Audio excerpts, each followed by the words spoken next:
And there we go, that microphone is on. Happy Saturday, March the 9th of 2024. I'm your host, DrFox2000. You're watching VolcanoX, a live stream. And yeah, welcome on board, everyone. Glad to have you all here. And of course, happy Saturday, or welcome home, Dr. Fox from our wonderful King Colin. Thank you. And Sue saying hi. I hear you. Awesome. And Grandma B just popped in as well. Good afternoon or evening there, Grandma B. And I hear you, Doc. Thanks, Henry. And Hermione saying hello, and Dr. Fox and all. I'm eating. Okay. Enjoy your eating. And all good. Anyway, welcome to all of you, and glad to have you on board. And of course, it is Saturday. Still no eruption there in Iceland. We are keeping apprised of the continuing uplift, which is uplifting and uplifting, and then slowing down, and then uplifting some more, and some more. And we'll see what happens. Anyway, welcome to our moderators, Arizona Snowman, and Piggy, and Sue, and CND Boy, and Yvonne Kunkel, and Siggy, and Gura, and Gary at 24/7 Live, AZ Skies, amongst others. Thank you, moderators, for being here. Appreciate all of you. And I see we've got 35 people in the chat already, so pretty awesome, and nice to see some of you are lurking, of course. Welcome to the lurkers. We don't mind you doing that as well, and that is always fun. So yeah, let's get at things and take a look and see what we've got going. So we'll get right into the show here, and we'll start out with our earthquake map, and we're going to take a look and see what is happening there. We were looking at a few more quakes earlier. Right now it says 12 hours worth of quakes equates to 19 quakes in all of Iceland. Let's move that to 24 hours, and you can see there were a few more, but only 59 in total in the last 24 hours. We're not going to work on all of these, but just wanted to see what was going on in the general vicinity here, and some of it is kind of interesting. Some of them I haven't looked at yet. This one here, 1.14, 6.1 kilometers down, 5:34 this morning, and let's maybe work from the bottom on up here. So 0.29, 4.6 kilometers down for that one. I'm not going to worry about times right now. 0.89, 2.8 kilometers down from this afternoon, and 0.33, 2.7 kilometers down. This is down near the bottom end of Grindavik. The harbor is just over a little bit more, so this is not quite in the harbor. We do have this one in the harbor, though. That is a 0.56, 4.7 kilometers down, 23 minutes after midnight for that one. These other ones here, 0.91, 5 kilometers down. This one is 0.33, 2.7 clicks down.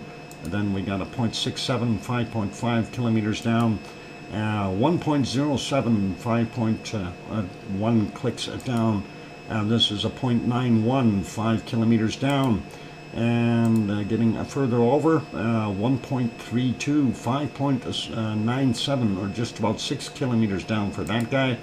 Then a 0.94, 6.2 clicks down. 0.3, 3.3 kilometers down, 850 for him. This one here, 0.81, 5.2 clicks down, 2311. And that was yesterday, of course. Then we go here, 0.81, yeah, 5.2 clicks, we got that one. 0.97, 6.2 kilometers down, 1314.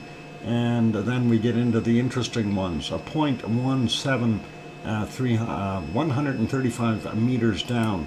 The 0.29, 241 meters down from 433 this morning. This 0.3, 3.3 clicks down. The 0.94, 6.2 kilometers down. and getting up here, 0.29, 1.9 kilometers down. The other 0.29 we got already at 241 meters down. The 0.67, 174 meters down. So very shallow quakes. 1.7, 135 meters down. The 0.97, 6.2 clicks down. 0.46, 135 meters down.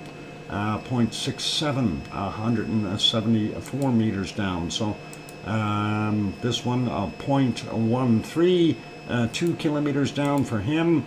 And that is, of course, these are right on the dike intrusion here. So 0.48, 144 meters down, 6:53 this morning. So interesting to see those in that area. And of course, you can see this is the line for that dike. And of course, this was the initial place where we thought that the dike was intruding upward.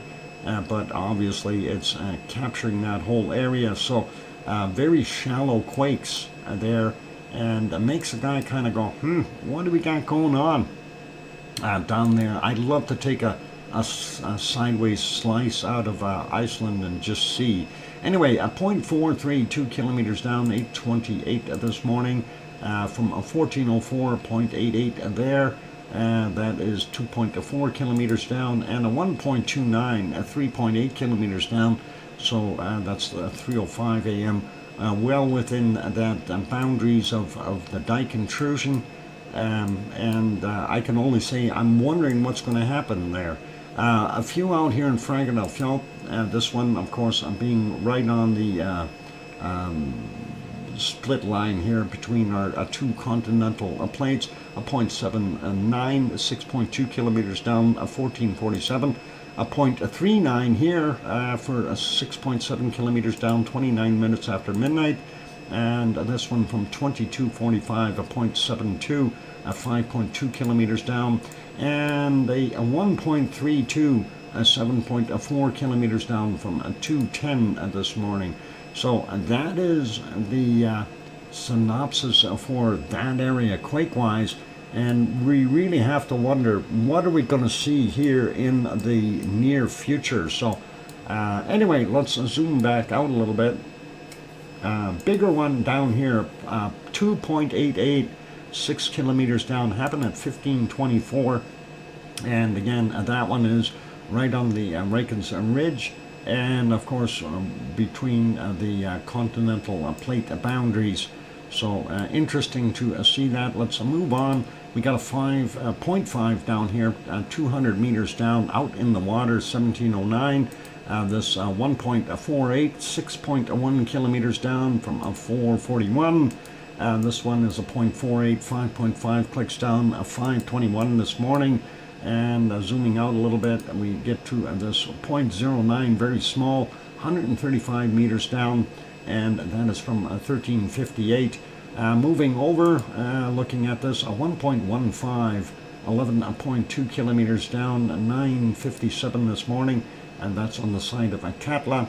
And this one here is also at Katla, 0.4, 1.1 kilometer down, and that's from 1741 or 2. Where did it go? 1742. There we go. Got it. Nothing at Hekla, so all good there. Moving over, we don't see anything right at Grimsvatn. We do have this one in here. They're calling it Bardarbunga, but it's a 1.41, 3.5 kilometers down from 1424. We got a 0.48 there, 3.9 clicks down, and that's from 1302.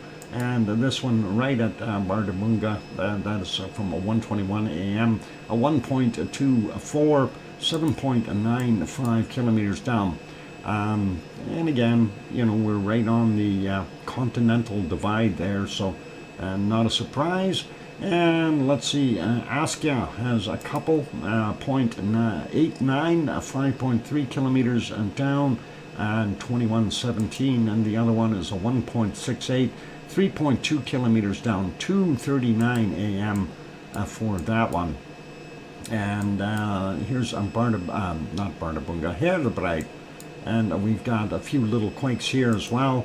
0.04, very small, 4.3 clicks down, 1.09, 5 kilometers down, and if we zoom in a little bit more, 1.35, 5.1 clicks down, a 0.45, 4.1 kilometers down, and this one is a 1.25, 4.4 kilometers down, and further up here, a 0.36, 5.4 kilometers down from 5:03 this morning, and a 0.47, 6.3 kilometers down at 10:22, and a 0 over here, 5.2 clicks down from a 21:07.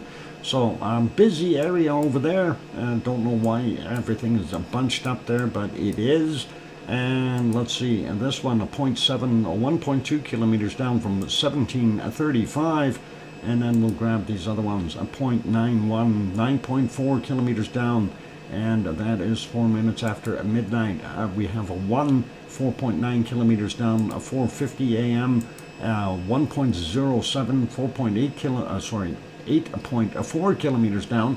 Dyslexia got me. 21:24 was the time on that, and this one is 0.94. 15.9, or just about 16 kilometers down for that 1 point from a 139. There we go, got it out. Anyway, and that is our earthquakes there in Iceland, and those are for the last 24 hours. So we're going to cut that back to our 12-hour viewing, so we can tell a little bit easier what pops up and what doesn't. And of course, you know, the whole area here is still uplifting, so let's have a look at that real quick and see what we've got on our charts. First off, the rumble chart, and I'm going to try to get to that screen real quick. There we go. We're going to refresh that one.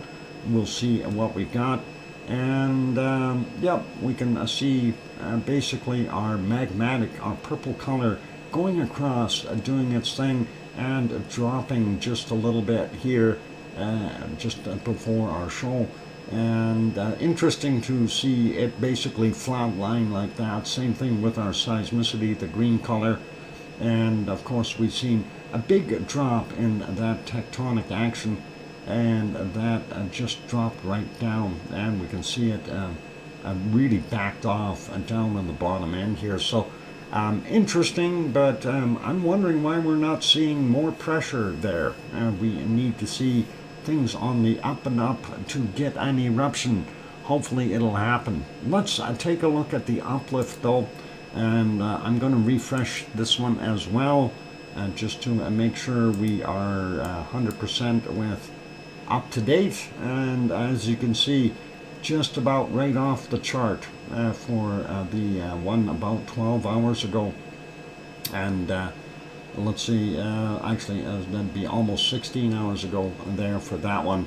Then it dropped off again, like what we've been seeing, these wave type or pulse type patterns, and we see it drop off, and then again we see it go up. Yesterday I mentioned that around this one here that we'll see the next one go up again, and it did indeed do that. So they're going to have to move the chart up a little bit because we're running out of space up here, guys. The uplift is it'll be pushing the top of the chart up. It'll be uplifting the chart. Anyway, that is what we're seeing. It is still a very steady increase as what we see here. And interesting nonetheless, but I'm still surprised about this pulsation that's going on here. Doc just used whiteout. Oh, hang on, I got some of that in the drawer here on the screen. Okay, let me work on that there, Tom. Whiteout. Yeah, hang on. Okay, I will get the whiteout. Oh boy, this is not so easy. Whiteout, eh? Where is a white? That would be up here somewhere. Yeah, I think we can do that. Okay, whiteout. All right, we'll get the whiteout up here, and we'll get rid of the extra stuff. I better make sure I've got my settings right here. Thick line. Okay, cool. So, all right, we're going to make the chart better, and we're going to white out the top of the chart over here at this end, and then we'll have a place for the measurements to escape. All right, and there you go. White it out, Tom, as per your request. So that'll allow it to go up and out of there. Okay. Anyway, I'm kidding. It's all a little bit of fun here, guys. We have to have a sense of humor. Anyway, all good. Be careful, docs. Those fumes are toxic and might do you in. We don't want to smell the whiteout. All right, enough is enough. Anyway, the subject, of course, is watching this uplift continue to get higher and higher, and something's got to give. I mean, you take a look, even at the maximum threshold here of the last one, we've surpassed that a long time ago. This is where it basically popped, and from that point, well, that we reached that area. What is it? I don't know, about 10 days ago. So it should have technically erupted already, but you never know what can happen. Hey, Albagirl is here. Welcome, Mars 2028, also on board. Sharon Stewart, I hear you singing over there. And Aunt Memo is here as well. Liz Markman-Moyler also on board. And yeah, Liz was mentioning she's going to be going to Kos, Greece. So she will be lucky and maybe get to meet Piggy. That'd be really awesome. Anyway, just I figured I'd have to throw that in there. So yeah, that is what we're seeing uplift-wise. So, basically the kettle is full, and it is bubbling, and we're going to have to see an eruption sooner or later. Sooner, I hope. We'll see what we can come up with. Anyway, let's leave Iceland be. It is doing its thing, and we are, of course, are going to keep a vigilant eye on the doings there, as we have been in the past, and hopefully we'll get to see the eruption as it happens. So hang in there, keep your eyes on the earthquake map, and if you do see, how do I write to you? Liz, do you have a pen ready? If you have a pen ready, just tell me you have a pen ready, and then I will spell it out for you, okay? Anyway, let's see. Let's see. Okay. Only put down what I tell you. Don't put any extra dots or anything like that. So it's D as in a doctor, and then R as in Romeo, and then F as in a foxtrot, and then O as in Oscar, and then X as in X-ray, and at, the at symbol, and then a Shaw, which will be S as in a Sierra, H as in hotel, A as in alpha, and W as in whiskey, dot, this is where you put a period, and C as in a Charlie, and A as in alpha. And that is it. And it's Dr. Fox at shaw.ca. No extra dots in there other than the one for the .ca. Hope you got that, Liz. Let me know if you got it okay. So that should be all right. And yes, I will forward that to Piggy, and Piggy in turn will get it. Okay, cool, awesome, and you can email anytime, and that's not a problem. Claire says a perfect Sunday or Saturday and Dr. Fox, a glass of wine and a potential eruption. Keeping fingers crossed. I hope we see one. All right, let's carry on to other wonderful places. Bonjour, Tanto. And Dave. Dave's not here. Dave? Evad Asor is here though, but Dave's not here. All right, let's continue on. Over here we have this one called Popocatépetl. You might have heard of it. It's there in Mexico, and it is continuing to do what it loves to do, and that is billow out tons and tons and tons of tephra. And wow, it is continuing. And this, of course, is Popocatépetl, 70 kilometers south of Mexico City, and we are still seeing it just deliver the goods, putting out all kinds of bad gases and tephra, ash that has been piling up on the caldera's edge, as well as floating in the air, gassing out people sometimes up to 150 kilometers away, if not even more. Going back a little bit, 9:47, that's what it looked like. If we go back a little bit more, there was a little bit of a calm period there at 8 a.m. and that lasted for a little while, but let's see, if we go back into the nighttime setting, well, let's look at sunrise first, the golden period, 6:15 a.m., not anywhere near as much coming out. And then when we back up a little bit more, we see the levels were a lot higher during the night. 5:24 was a little bit heavier, and this is about where it kind of gave up a little. 4:47 a.m., quite a large amount of gases and tephra and everything else are still coming out. 3:47 a.m., still about the same thing. And if we go all the way back into the night, 2:57 a.m. or just about 3 a.m., continuing to do exactly what it was doing all day yesterday and the majority of the day today so far. So a very heavy output from Popocatépetl there in our wonderful Mexico. So beautiful, and welcome, Piggy. Good to have you on board, and nice to see you.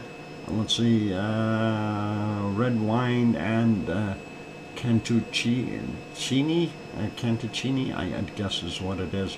Good to see you, Piggy. What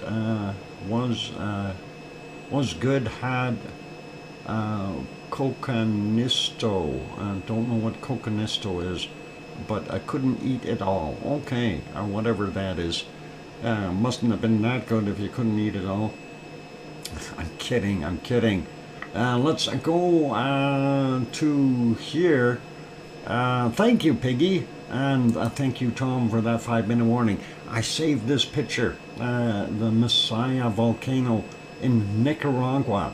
Remember when I mentioned about the big collapse, and we had it all coming off of this side on the right-hand side here, and that had all kind of whooshed down into the hill, and I had mentioned that we had gotten some more stuff dropping in, and because of this particular daylight picture, we can actually see where it came from, and that is kind of up the top left side here, and you can see that pile of rubble, and I don't know if that's going to choke off that volcano.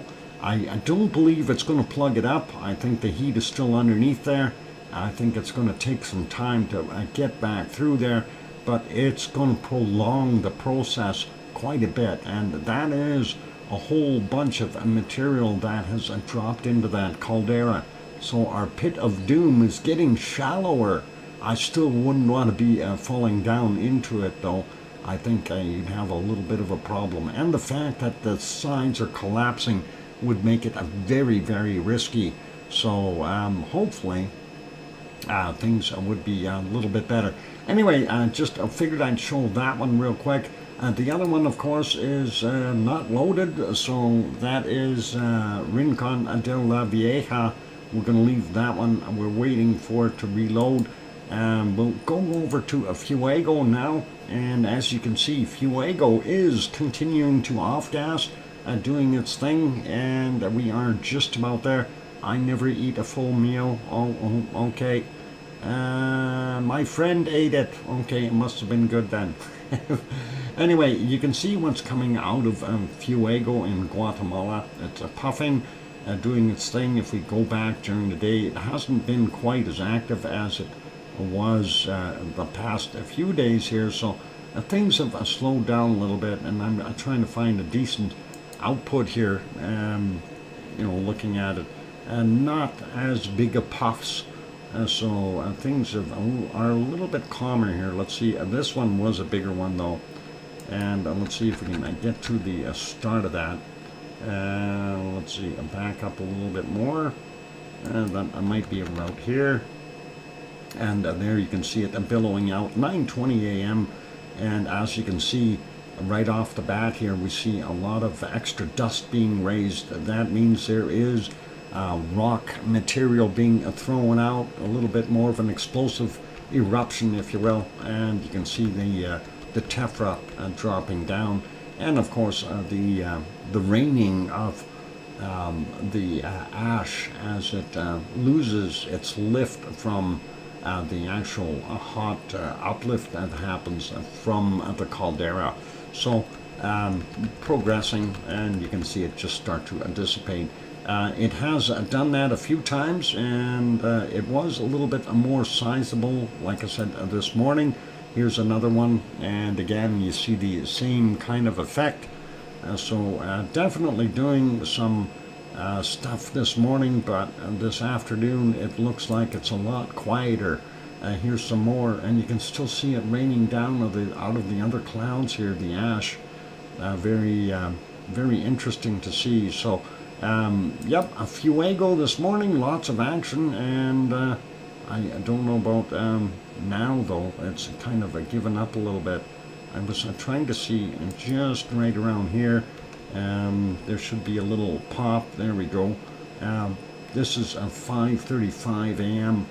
Just a very little bit of any eruptive explosion, but you can see the material flying out over the sides.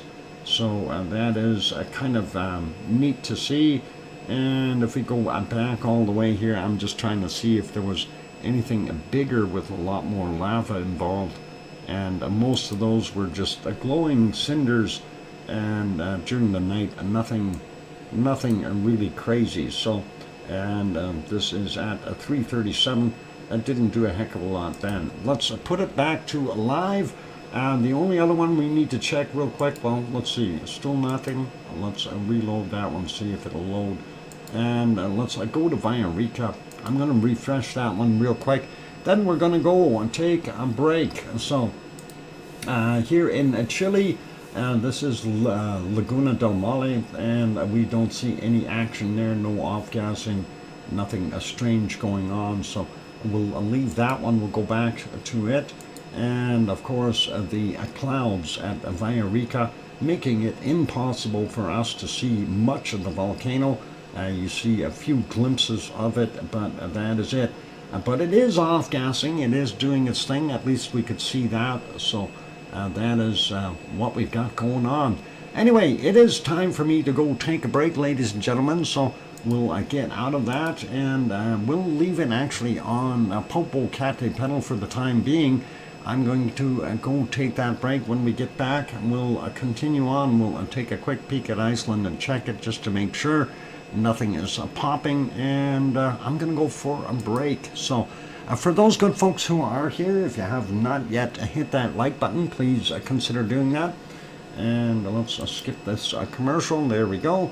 And for those good people that are lurking, if you are enjoying the show and you haven't subscribed yet, consider subscribing. That'd be awesome too. Help us grow our channel a little bit. Anyway, thanks, and stick around. More to come. Here's some music. And for our bunny lovers, we have one bunny in the dome eating right now. I'll be back. Don't go away.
And there we go. The microphone is back on. Welcome or welcome back, everyone. I'm your host, DrFox2000. You're watching VolcanoX live stream. And thank you for the welcome backs from Aunt Memo and Tanto. Merci beaucoup. And thank you, Alba Girl and King Colin, as well as Mars 2028. And hey, let's go take a look at that picture while they got the commercials on. Thank you there, okay, King Colin, Mars 2028, Sue, and Sharon Stewart, of course, with her melodious voice going, I hear you, Dr. Fox 2000, which is always nice. And thank you, Yvonne Kunkel, and hope you're doing all right on your days off. And thank you, Hermione and Fluffy and the other cat, Noel, I guess. That's not really his name, though. And thank you, Arian 6 and BMAT saying 5x5. And W2B talk. By the way, that's from Dave's Not Here. We got confirmation of that. He sent me an email indicating that. You are a melodious talk. Why, thank you, Sharon. Oli is the other cat. Oli, holy moly, Oli. Okay, anyway, Rincon de la Vieja in Costa Rica was on the screen. It's now revised and took off on us, so that's okay. At least we've seen it. And let's carry on. We're going to make Popocatépetl smaller, and we'll get over to the next ones. And of course, that is going to be in our wonderful. Where are we going? We're going to Merapi. Merapi on Java in Indonesia. That's central Java. It's 4:44 a.m. there right now, and cloudy. And let's see if we can spot anything. I know it's that cloud in the way there is making life difficult. You can see a very large glow up on the top and some incandescent tumbling rocks down on the bottom. Well, they're not moving anymore, but they were. They got down there somehow, right? Gravity assist.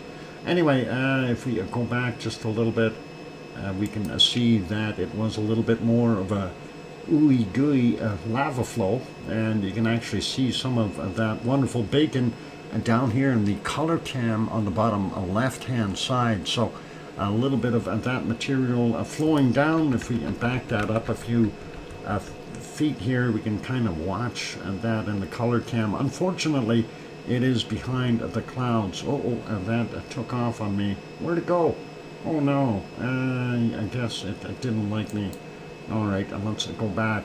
Looks like a massive lenticular cloud built up on top of Merapi as well, and you can see the seismicity here just going crazy. So obviously some action at the volcano.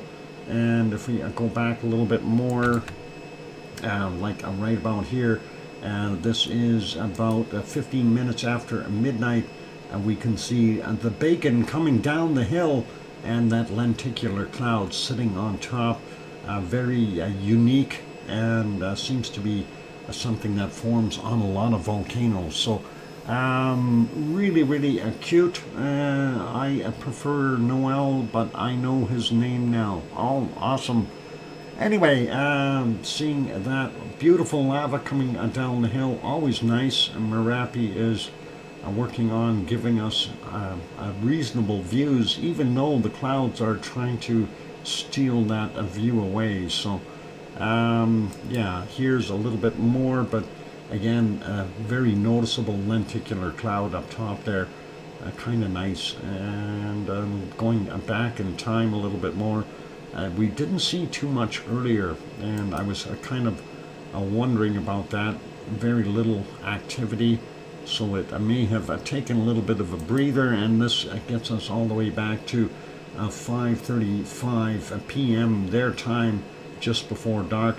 And you can see that the seismicity was very active, tectonic tremors happening, or volcanic tremors Very interesting. Anyway, let's leave that be. We're going to put that back to live. So, yep, a thumbs up for Merapi and Java, the Central Java, Indonesia.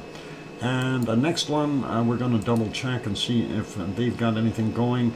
Still not. CCTV Semeru is a blank. And it might be too early for Madame Rutsa. Let's see. It is. So she doesn't have anything new up yet for the 9th, which was, it should be the 10th for her now. This was yesterday morning. We already had a look at that one yesterday. Let's move on though. This is Mount Ruapehu, and if that wonky donkey is around, well, he'll enjoy going here. There is Mount Ruapehu. Nice to see. It still has some snow on it. Thought that might melt a little bit more, but they did have some colder weather coming through, and snow, I guess, would be at the higher elevations. Obviously, that's what we're seeing.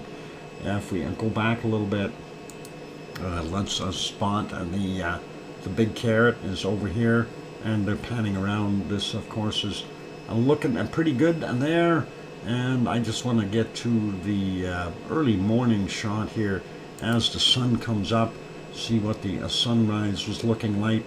Lots of reddish color in the sunrise, likely indicating some SO2 in the area, in the atmosphere. And of course you can see Mount Ruapehu there without any issue, and that's all good. Let's put that one back on live, and that is the current view. So it is doing its thing. Let's make that smaller, go to our next one. And this one, of course, is our wonderful Taupo, and that is a Taupo Lake. We're going to make that a little bit bigger. We got an awesome flea market happening there. They apparently have artesian fleas, and you can always go over there and enjoy it. You can stay at the Sun Court Hotel and Conference Center if you like, and every Sunday their time. This is 10:49 a.m. on a Sunday morning there, because they're in the future. You can see that this lady has no idea where she's going to go next. Too many fleas over there, and she doesn't know what to do. Anyway, you can see Mount Ruapehu right in the background here. So a beautiful clear sky today for them. And the lake, of course, is the caldera for Taupo, the super volcano. And you can see people are enjoying doing their parasailing and boating and other such fine things there. And it looks like most of the construction has finished on the roadway. At least it looks usable right now, and lots of stuff going on there. So pretty awesome to see that, and we like it. Yvonne is taken off already. Okay, good night, Yvonne. Get some rest, sleep well, and get yourself healed up. Hopefully you'll be doing better soon, and you can get back to work. Quality fleas, you bet, Henry. They are high quality fleas, well trained, and I have no idea what they're actually selling. I wouldn't mind going there sometime, you know, and that would be an interesting little adventure to say, hey, I've been there. So all cool, all awesome. Anyway, let's leave this one be, and we will carry on with our next volcanic adventures in other places. So I'm going to put this back on Merapi here so I know where we are, and we'll go to this next place, and you may have heard of it. It's called Hawaii. Hawaii. It's a place in the middle of the Pacific Ocean, and it's actually a state, the state of Hawaii, which has a big island called Hawaii as well. What we're looking at here is the Helima-Uma'u crater, of course, and that is Kilauea, and some off-gassing, degassing happening, steam rising in various places. Nothing elaborate though. Old West lava pond still existing. The west vent, that smoker here, still there, so it hasn't changed that much. And seeing quite a bit of steam coming off of the edges, which is pretty normal for this place. So all good that way. Let's not worry about that so much. If we go back in time a little bit, we can see what it was like about 5 hours and 20 minutes ago. A little more steamy, as that was very early in the morning, 6:33 their time. So looking pretty awesome though. So some of that dew and stuff is burning off. Let's leave that be. Let's go take a look at the thermal. I'm going to refresh that. There's our current thermal image, and we don't have the other ones. I got rid of those, and it seems to help a little bit with things not popping back in time so quickly. Anyway, you can see on the edge here, and this ambient color here, that's about the color of sun-heated rock on the sides of the volcano. So if you see that color, that is out in here, that is about the same as this rock temperature here. The yellow or almost whitish areas, of course, is some heat coming up from underneath. The darker purple colors, of course, are the cooler rock areas, and you can see that in the caldera's edge here, as well as all the way around. And then you can see the lighter places. That's where you have some steam coming out, and where it gets really bright along the edges. Those are those heavy steamers, and you can see a few of them all the way around. Unfortunately, not too visible right there, but there's another one there. So, yep, looking pretty normal for our wonderful Kilauea, and hopefully we'll see this turn into lava, liquid lava, that is. Liquid lava. It is a lava. It's just dried and cooled on top. Let's leave that one be, and we'll make that one smaller, and we'll pop over to our next place of fun and joy. And that one isn't moving right now, but we'll get that going. And let's see, I gotta refresh that. Never mind, that just wasn't working. It should have been going, it didn't. Let's hit the start button. There we go. And that is Yellowstone National Park, of course, and Yellowstone and Wyoming and a part of Montana, as well as Idaho. And we see snow is starting to melt a little bit in some of those places where, of course, we're seeing a lot of the geysers. Right now, everything seems to be a little on the easier going side, so pretty calm, and maybe they'll show some Sasquatches wandering around, or even some people. That could happen too. We've been able to see a few of them. But anyway, if you haven't bookmarked that site, consider going there. Thank you for the 5. No animal life, Sarah, not that we can see at this moment in time. Sometimes there are buffaloes, sometimes wolf packs. Oh, and they're looking at something. They're zooming out. They're zooming in, and they have found some action. No, they're just looking at one of the vents, or a couple of them. You can see that spurting up there. That's pretty good. Maybe it'll get really eruptive.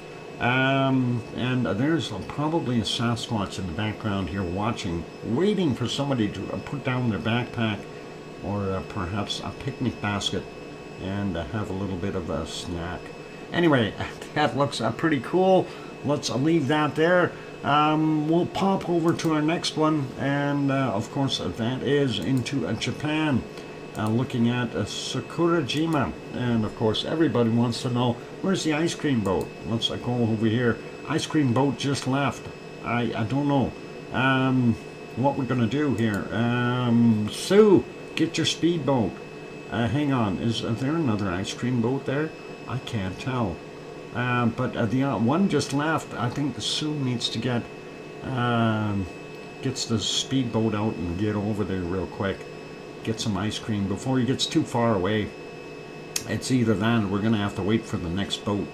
And that'll come from this side over here. I don't know why we always miss them. It's Murphy's Law, I guess. All right, Sue is on her way with the speedboat getting the ice cream, and that is awesome. And she'll catch up and get the side port there, and get them to hand her the ice cream. she's got special ice cream cone holders there, so all good. Anyway, looking at our wonderful Sakurajima. If we go back a little bit, I was looking for eruptive activity. I didn't see too much, but we do definitely have a glow in the caldera. You can see it in this shot, definitely glowing. If we go back a little bit more, it is noticeable, and you can see it there again. And there were times where we could see it a whole bunch better, and this is at 3:21 a.m. Definitely seeing that reddish glow of lava within the caldera. And if we go back even further, you can continue to see it. So definitely got some activity there within the cone itself. I was looking for any eruptive activity. Unfortunately, we didn't see anything popping, and no big plumes or anything like that. But going all the way back at 1930, it was a little bit bigger there, but that gets us back into daylight, and you can see it is off gassing, heading up to the north there. So all good. Let's put that one back to live, and that is the current shot at Sakurajima in Japan. Let's go to our next one, and that'll be ASO, and I'll likely have some commercials. No, maybe not.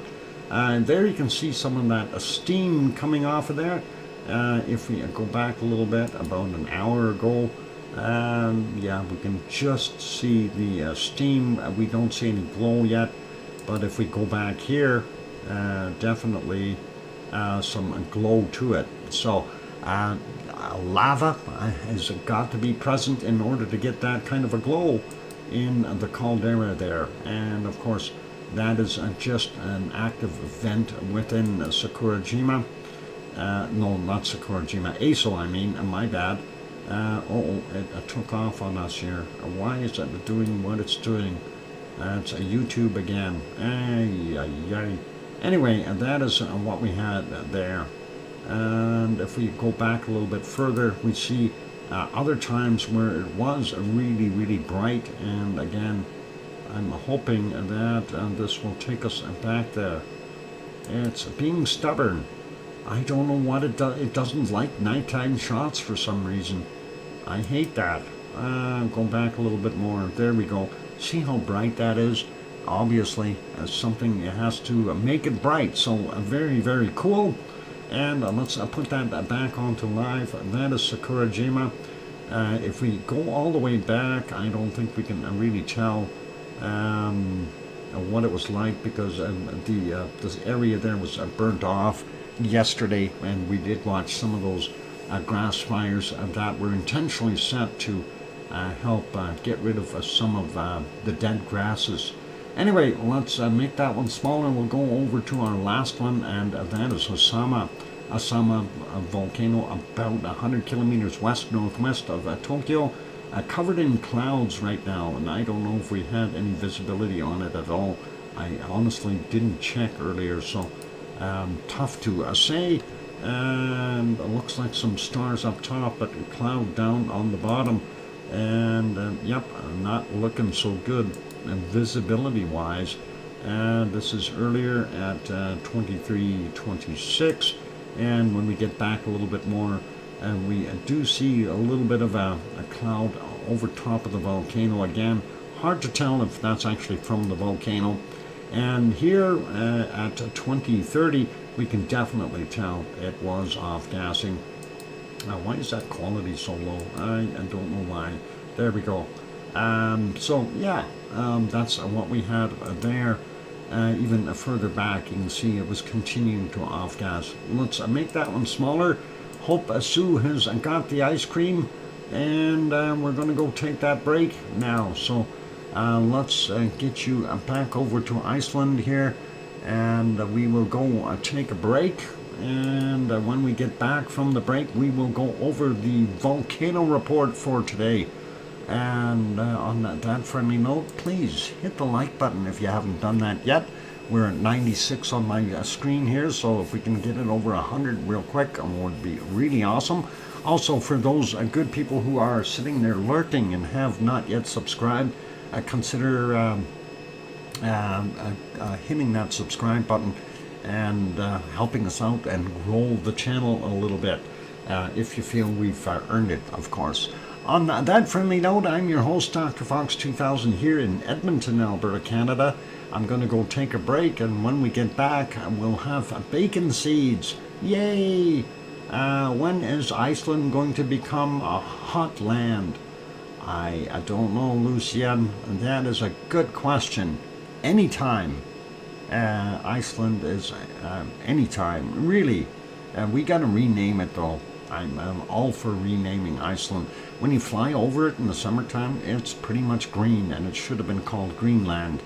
And when you fly over Greenland, you know, when you look at it, it's pretty much white, and it should have been called Whiteland. All right, and that is my story. I'm sticking to it. Here's some music. I'll be back after the break. Keep smiling. Thanks.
go. That microphone is back on. Welcome back, everyone. I'm your host, DrFox2000. You're watching VolcanoX, a live stream, and a bunch of people are going, welcome back. Thank you, Aunt Memo and Sue, and John Raper is here as well, and thanks, Davis, and thank you, Tanto, and Mars, and Henry, and BMAT going 5x5, and thank you, Arian6, and Arian, you really have to try Tiger Tail. It's orange and licorice flavors, and it is absolutely wonderful. And there's that Evadosaurus again with the W2B doc. I don't know, I think he's trying to say welcome back, but we know Dave's not here, so he emailed me and told me that. And thanks, Juliet. Emoji, exclamation emoji, Piggy. There you go. And Davis, please limit your emojis to 5, please, and that would be great. We can get the message across, and that would be all awesome. So I'm going to have to fix that up so you can do it easier there, Piggy, somehow. Anyway, it is time for bacon seeds, and there you go, you got it. So let's take a look at the bacon seeds and see what we've got. And I will get to them. This one, of course, was the last one from yesterday. And we'll get to the first one for today. And looks like somebody's going to go out jogging or something.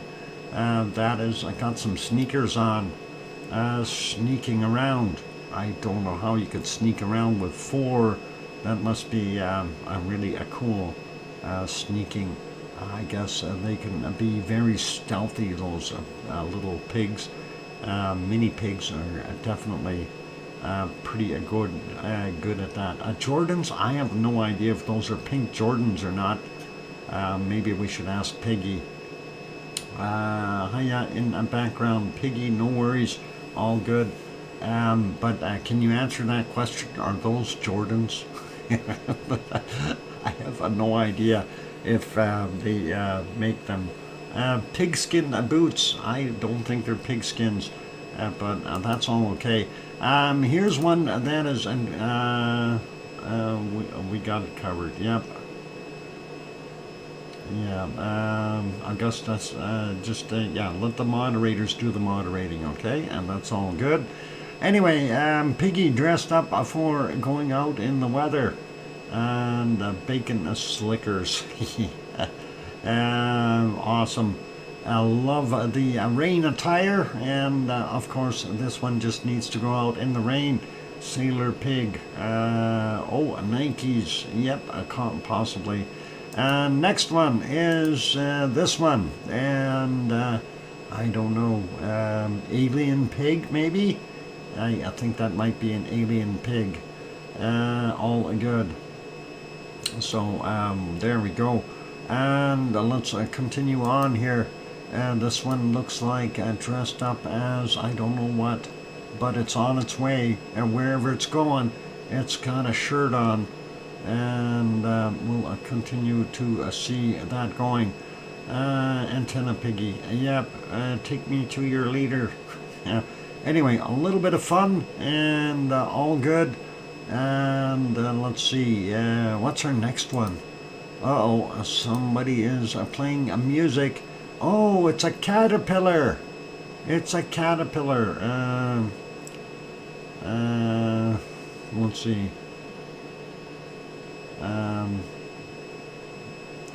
Yeah. Piggy. Yeah, up to you. A piggy, a pillar? Is that what that is? A piggy pillar. Playing some music on a small keyboard. There we go. And let's get to the next one. And don't slip on that banana peel. That may hurt. This little pig is actually a banana in disguise. That is pretty awesome. And let's see what else we got. Hey, Metal Only 54, welcome. I got to glad you're here. Yeah, yelled. Okay, there we go.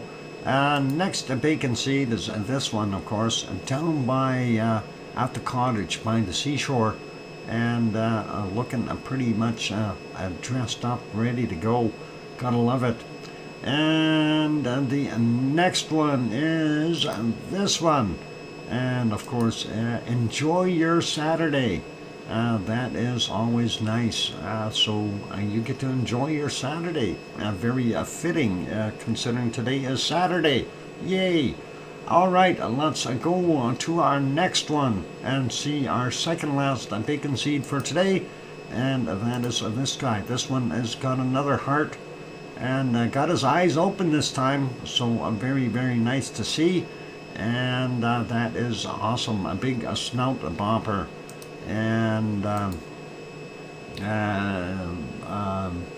yep, Piggy got your email, and yep, if it needs to, you certainly are there. Anyway, let's get to our last bacon seed, and let's see what we've got. And there you go. And when you see a cute little pig like that, do you think you're going to come on and kiss me? I would give that little pig a kiss on the forehead for sure. That's okay. It's a little pig. They're very clean animals, you know, typically, unless they're wallowing in the mud. Augustus, that's really not your concern, sir. And we don't need any of that. You seem to be wanting to create a controversy in here, and we are not looking forward to that. So we're going to do a quick, just to kind of confirm there, you've been timed out for 10 minutes, and let's not start to try to create problems again. We've been watching you over the last a few months here, and it seems that you seem to want to do that. So you're timed out for 10 minutes, and we'll leave it as that. Anyway, let's leave our wonderful bacon seeds here, and yeah, that is all good. And we will go back over to our Icelandic stuff. Thank you very much for the wonderful bacon seeds, Piggy. I really do appreciate it, and we'll go from there. And let's continue on with what we've got going on here. So let's get to our volcano report, and let's take a look at that. Late Friday's volcanic activity: 5 volcanoes. Sakurajima in Japan exploded to 7,000 feet, 2,100 meters, reported in 1915. Next, we've got Sabancaya in Peru, unable to detect at 1945 last night. Fuego in Guatemala, and that is ongoing volcanic ash emissions to 15,000 feet, 4,600 meters, reported at 2115. Dakono, Halmahera Island, Indonesia, volcanic ash to 8,000 feet, 2,400 meters, reported at 2315. And Popocatépetl, central Mexico, ongoing volcanic ash emissions to 20,000 feet, or 6,100 meters, reported at 2345. There we go. And Saturday's volcanic activity, we've got 11 on the list, and we'll start out with Marapi, Western Sumatra, Indonesia. A volcanic ash to 300 meters above the summit from ground, reported at 1:30 a.m. And then again, 300 meters above the summit, observed from ground, reported at 7:30 this morning.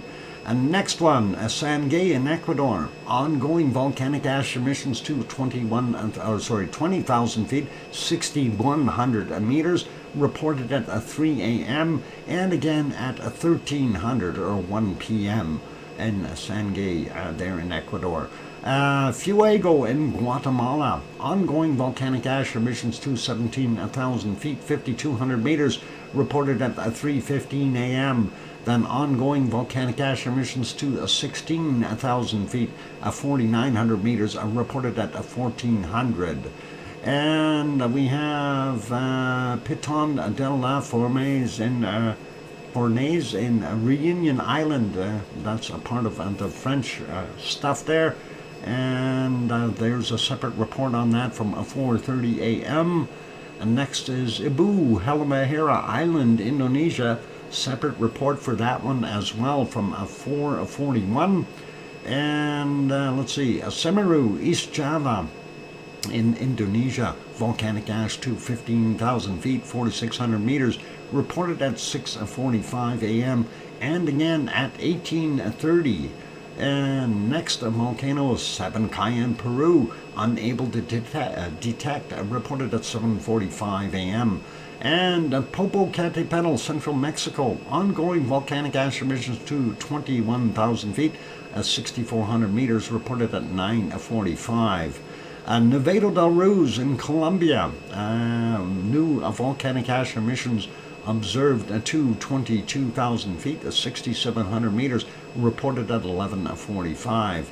Subanosejima in Japan exploded to 5,000 feet, 1,500 meters, reported at 1,500 or 3 p.m. And Santiaguito in Guatemala, new volcanic ash emissions to 15,000 feet, 4,600 meters, reported at 16:15. And we do have the two separate reports. We will have to look at that. Dr. Fox, your father, Dan, has been collecting money from Dave, meaning all your finances are getting audited too. Oh, guess what, Missy? You're gone. My father, Dan, huh? I don't have a father named Dan. And my father, well, he's been passed away for the last 10 years. So we know that you're full of it, right? And you're done permanently. So there you go. It happens. I don't know why some people are so foolish. Anyway, yeah, they just don't get it. And I kind of suspected that. Anyway, well, I carry on. So that was there. Let's go over to this place here, and we will get those other reports up very quickly, and we'll do that. Where are we here? Piton de la Fournaise, and there we go. And that, of course, being of French descent there.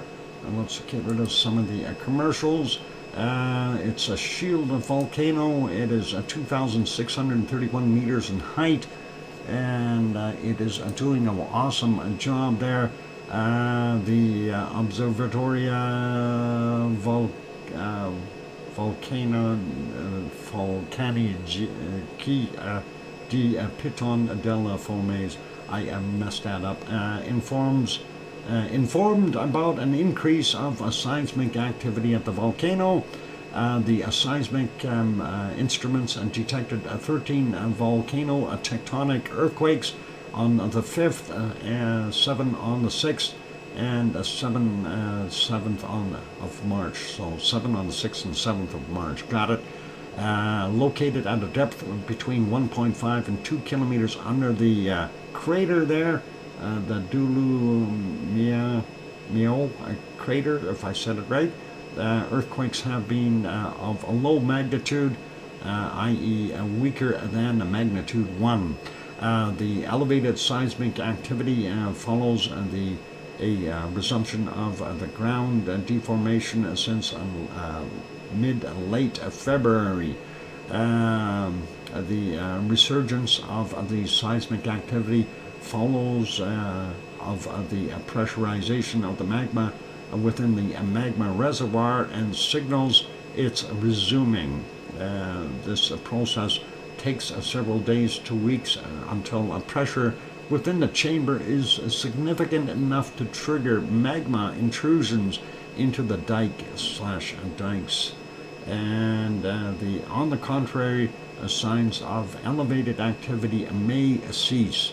So we never know what could happen. So there you go. And let's leave that one be there. Let's get to the other one from Ibu and see what Ibu has to offer us. Oh, it opened in the wrong place. I have to click back over here and try that again. There we go. Ibu, and get rid of some of the commercial stuff.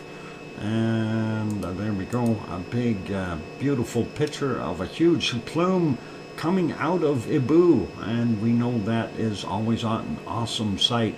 The powerful eruption from Ibu volcano yesterday, according to PVMBG. And let's see, did they have any other ones? Dacono volcano, Halmahera Island. Well, they were just talking about Ibu. How come they put a picture of Dacono there? A little confusing, but it too is obviously working away. Yeah, unless they messed up with the names, one or the other. But that's a dense ash emissions and a crater glow from Ibu as seen from the satellite. Well, how come they got Dacono written up here? Somebody boo-booed. It's okay. Let's leave that be. And unrelated, so we'll close that. Let's see what it says. The eruptive activity continues. The volcano's behavior is characterized by a combination of a near constant, a moderate to a sporadic, strong volcanian type explosions from the calderas cinder cone over the past few weeks. Such powerful eruptions appeared at 11:41 local time yesterday, generating a gray ash plume rising about 2.2 kilometers or 2,000 meters above the crater. The ash extension extended southwest. The lava dome is actively growing as viscous magma continues to rise into it and form a faint glow on the top of the dome. Thus, it intrudes lava dome blocks into a slow advancing lava flows, so-called coulee, on the northern flank. In order to mitigate risks, people are advised to avoid the area within a 2-kilometer radius and 3.5 kilometer radius from the crater. So that is it, and that is a pretty awesome shot, and that is just in time to get off of here and go have a Pepsi break. Darn it, they give up fast. Wimps, and Piggy. Anna Walker. Let's see. Yeah, I don't believe that is correct. A police officer in Eden is blowing his head off. Yeah, that's okay. You know, I don't know why you want to put something like that in this chat. It just makes no sense. This is a volcano stream. And, yep. Next, Piggy, I'm glad you got your mouse all geared up there. Anyway, it is time for a break, and hopefully we'll not have too many more of those. Anyway, for those good people who are here, please to hit that like button if you're enjoying the show. And of course, we always have a little bit of a controversy in here. I missed the banning stuff. Yeah, it happens, Lizoid. I don't know why people are so foolish sometimes. But anyway, subscribe if you haven't subscribed as of yet. And on that friendly note, I am going to go take that break. And we'll be watching, as well as the Piggy, as she's just getting warmed up, you know. Anyway, I'll be back. Keep smiling. We'll be back soon. Yep, that's, I think, a good way of saying it. Anyway, here you go. Music. And keep smiling.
we go. That microphone is back on. Welcome back, everyone. I'm your host, DrFox2000. You're watching VolcanoX live stream.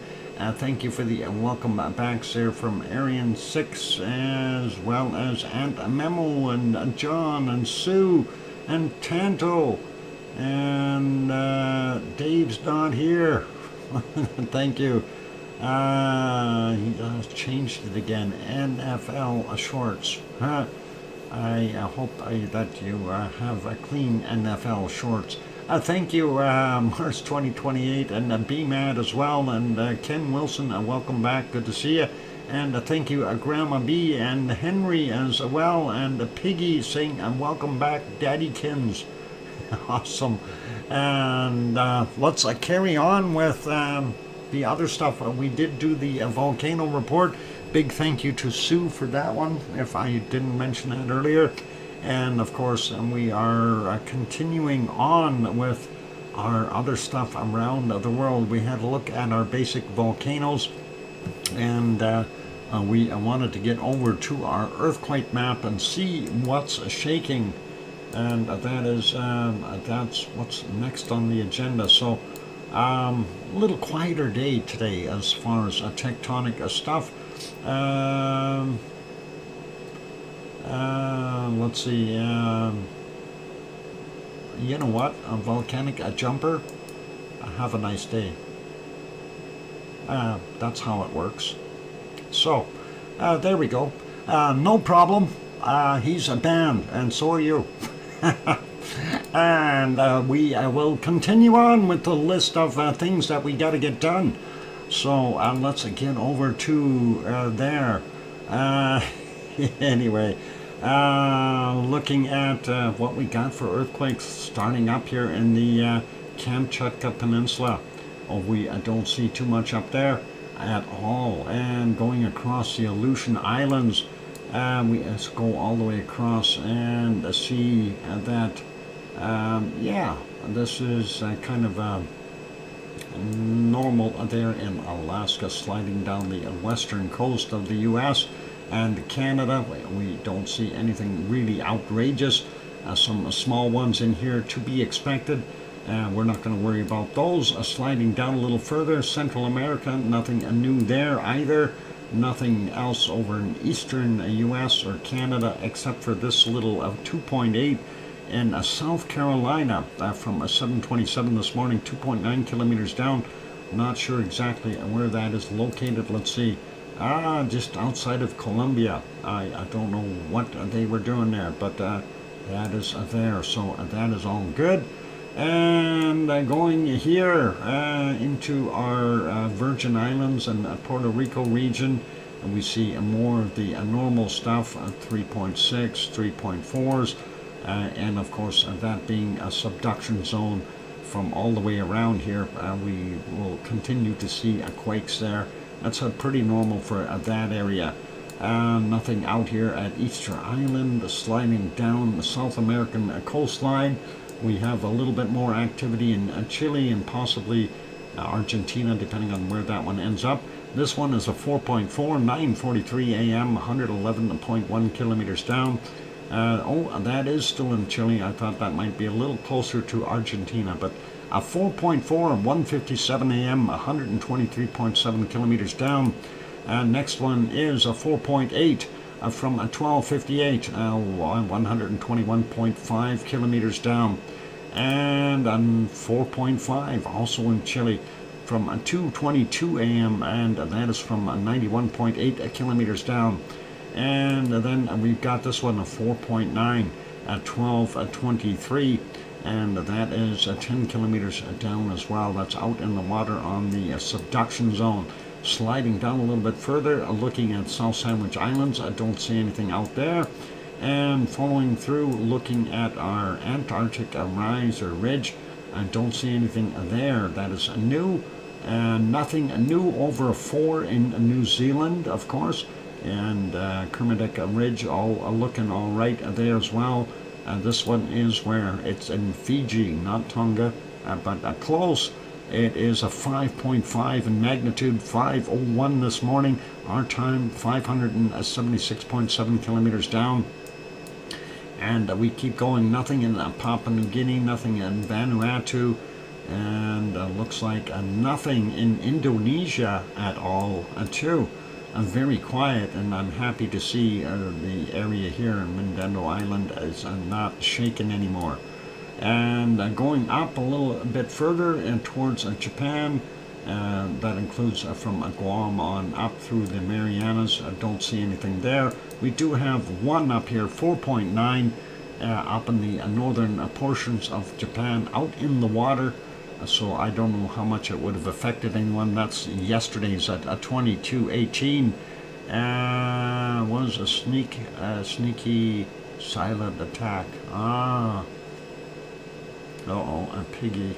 What are you doing? Anyway, 4.9, 62.3 kilometers down for that one. Moving over a little bit more, and we take a look and see this one in China, 4.3. Yesterday's at 22:17, and that is 10 kilometers down. And 4.3 up in the northern areas a little bit more. And that's 5:35 a.m. our time, 10 kilometers down for that 4.3. And don't see anything here. Hey, Piggy, wanted to ask you about that quake that was just south of Rhodes yesterday or day before. Did you feel that? That was at 4.7. That's on the map there. It's right in there. So I was wondering if you felt it over on the... Oh, you did, eh? Was it just a little bit or a big one? Because that was 4.7. I don't think you would have felt the other one out here, that 4.3, unless you felt that on the 5th. But tail end, small, okay, no worries. All right, so yeah, reported shaken, and we don't see anything else in Greece or Italy or Sicily or any of those places. Nothing out here over 4 in the Azores, and nothing new on Iceland or any of those regions. Let's leave those be. Let's go zoom into Hawaii and see what we've got going on there. So Hawaii, not too many quakes, nothing really new. Northwest side of Mauna Loa, we have a 2.1, and that's yesterday's 1957, 43.8 kilometers down. This one over in the south, I guess the south would be the best description. 2.5 in magnitude, 2210 yesterday, 7.1 kilometers down for him, and that's below sea level. We don't see anything out here at Kilauea at all. The closest one is this 4.2 from 1957, and that's 2.4 kilometers down. And yeah, that's about it. So today you take off 3 hours to get Hawaiian time. Tomorrow it'll be a takeoff of 4 hours. And I might have to sneeze here. Hang on.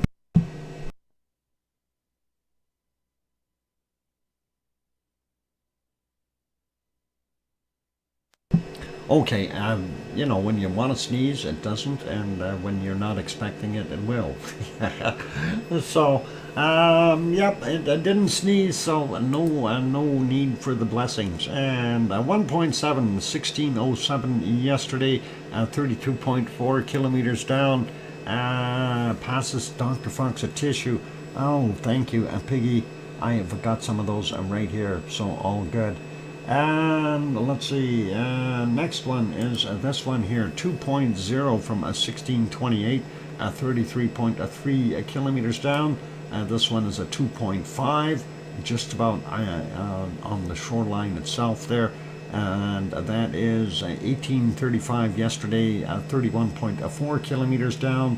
And the one in the water over here is 2.5 from 917 today, 29.6 kilometers down. So that is what we've got going on, and all good. We'll leave it as that, and that is our earthquakes. So Hawaii not doing a heck of a lot. Did we get, yeah, we got this guy up here. Yeah, 4.3. All right, I got them all. Anyway, that is what we got for earthquakes around the planet. nothing too crazy and nothing too big, so doing not bad. We are last Sunday of March. Oh, where are you going? Summer is coming. Oh, you got summer? Why is my nose so itchy? It feels like somebody's tickling me with a feather. Hey, Piggy, stop that. Anyway, oh, too much fun, you guys.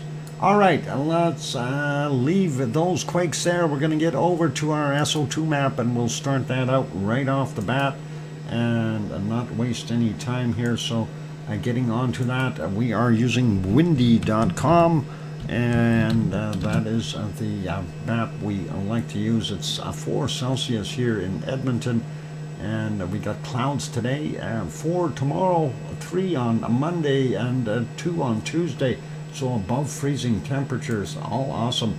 We select air quality and go to SO2, and there you can see the SO2 happening around the planet. Starting out in our northern hemisphere, of course, we see the Chinese area and Japan, and over here in the Russian eastern side, very heavy with SO2. Also seeing a lot of SO2 here still dissipating. Since we have no rain out there, that SO2 is just free to flow a little bit from Fernandina, and that is what we've got going on there. A little bit of a reprieve here in BC, Alberta, and Saskatchewan, and even going down into Manitoba and down a little further into Wyoming. But we are still seeing that residual material floating to the east, and some places have some weather, thunderstorms, etc., and snowfall perhaps washing it out of the air, but we do see it in places like Nunavut and Greenland, and of course our wonderful eastern portions of Canada, as well as a little bit into the US. So let's get looking at the stuff there. Actually, I wanted to go to the southern hemisphere first. This was yesterday's from this area. It started out here, likely caused by something happening in the Antarctic of vents here, and that is kind of drifted to the east a little bit, and we'll probably see that going for a little while. Anyway, let's get up here. So Kamchatka Peninsula itself, not that bad, but we do have a lot of SO2 down in the other areas, and that's drifting out of China and possibly Russia. So don't know exactly where it's all coming from, but definitely they are polluting our air.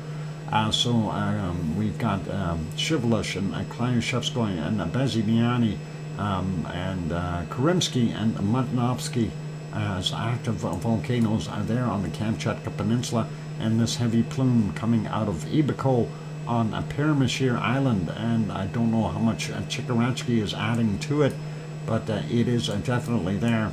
And wow, this is so heavy over top of Japan here that it's hard to tell where all that is really coming from. Hopefully it'll dissipate. We are seeing some circulations here, and we do see that just off of south of the Aleutian Islands, and another one up top in the Bering Sea. Looks like heavy levels here through the Bering Strait. Alaska pretty much all covered. Yukon about halfway covered. We do see a fair amount up here in the Gulf of Alaska, and a big circulation off of Vancouver Island here, out a ways, Vancouver Island, and I guess Washington, if you want to call it that. So hopefully that'll help with some rain and wash it out of the air. BC, not bad. Alberta, not bad. Saskatchewan, not bad. Part of Northwest Territories still looking clear, but Nunavut is full. And Manitoba doing its thing with moderate levels, a little heavier levels in Ontario, and same as Quebec and Labrador. Newfoundland is stepping up a little bit more with higher levels there, especially on the Avalon Peninsula. And then of course New Brunswick, moderate levels, PEI, heavier levels, Nova Scotia, heavier levels there as well. And that low is moved out away from the coastline a little bit, so that is kind of drawing some of that stuff in. Eastern U.S. and the eastern states looking actually very, very good, with the exception of Florida. The eastern central areas have moderate levels, nothing too crazy though, and some open spots in the western side here, or Midwest if you want to call it that. And then of course we see Washington and Oregon and portions of California being inundated by that stuff coming off of the Pacific. And looking pretty good though in the southern states here, and even at the top end of Mexico, not bad. We do see here this plume coming out of Mexican area, so Mexico City, as well as Popocatépetl, continuing to do its stuff, and that is getting into the Gulf of Mexico and getting all the way out here into the Caribbean. So that's what we got there. As mentioned earlier, Fernandina right there, and I know somebody said that they call it La Cumbre, but I don't know if that is the actual name to it, but it's still pumped out on that SO2, and that may be heading for Hawaii soon if it gets caught up in a curl around here, so they'll see heavier levels. And looking at what we got in, well, the Central American stuff floating into the Pacific, Nevado del Ruiz in Colombia still very heavy at Percy, also doing its thing. And down here is Sabancaya, and that is floating off into the Pacific as well as getting a fair amount across the top end of Argentina and Paraguay. And we do see Rio has got fairly heavy levels there. Central Chile, not too bad, but we do see this other stuff from further down here, and I do believe that is from some venting that's happening out of the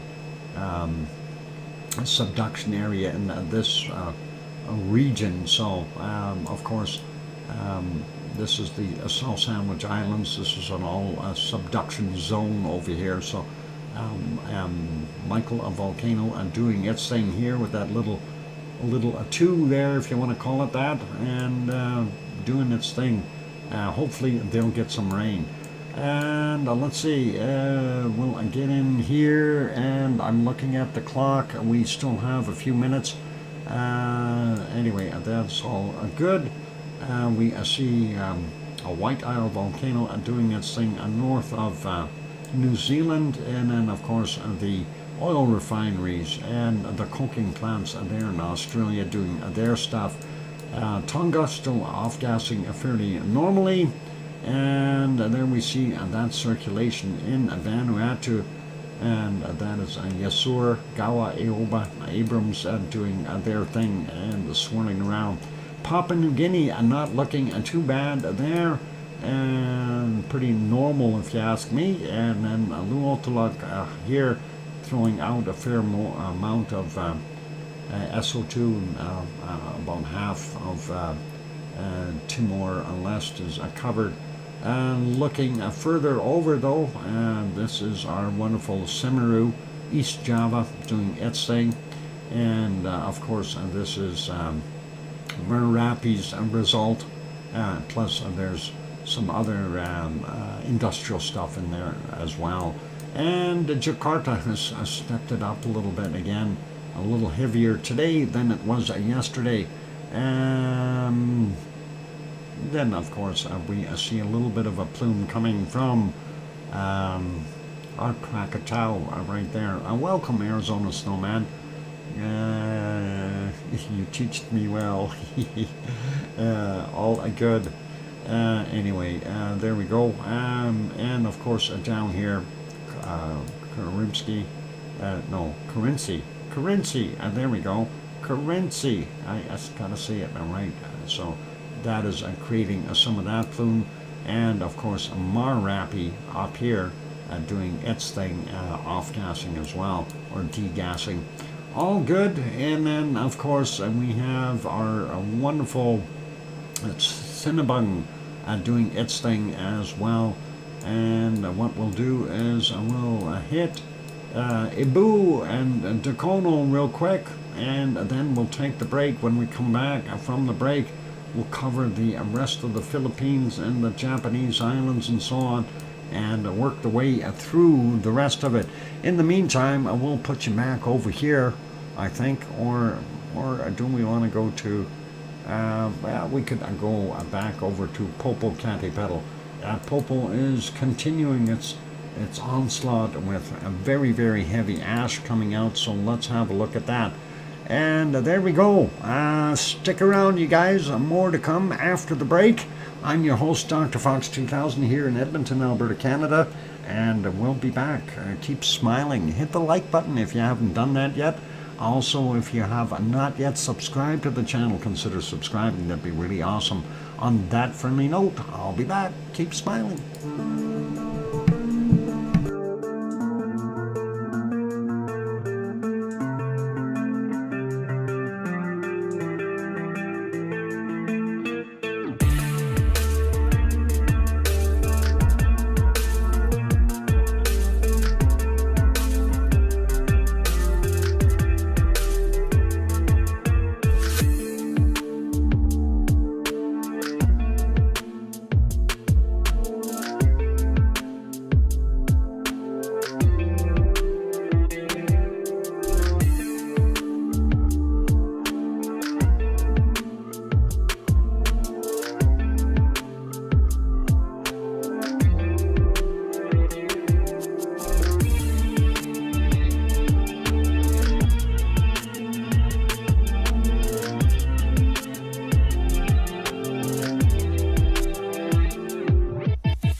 that microphone is back on. Welcome back, everyone. I'm your host, DrFox2000. You're watching VolcanoX live stream.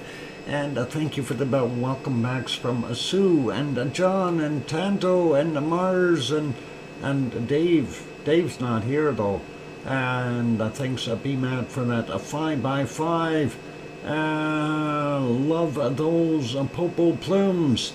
Yep, it's absolutely wonderful. And thank you, Jem and Arian 6. Appreciate it as well there.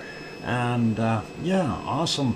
Oh, and there's Sharon Stewart. I knew I heard her there somewhere, and she's singing, I hear you, Dr. Fox 2000. I think that's what it sounded like anyway.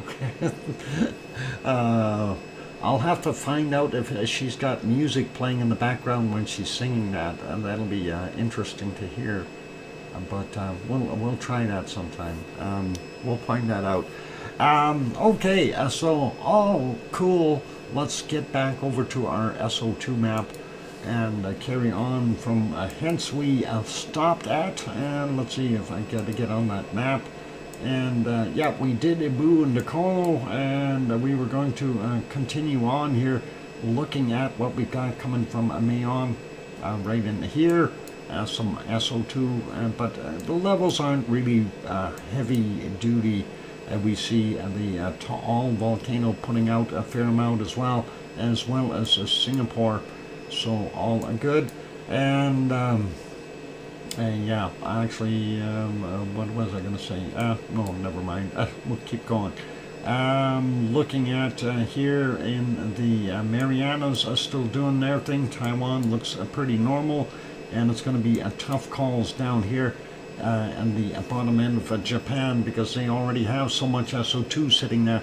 Suwanoshijima definitely has a little bit of output there, and then we see a fair amount of output here, and it's hard to tell if that is all from Sakurajima or if that was some stuff floating in here, or is Obi-Wan Kenobi doing its thing.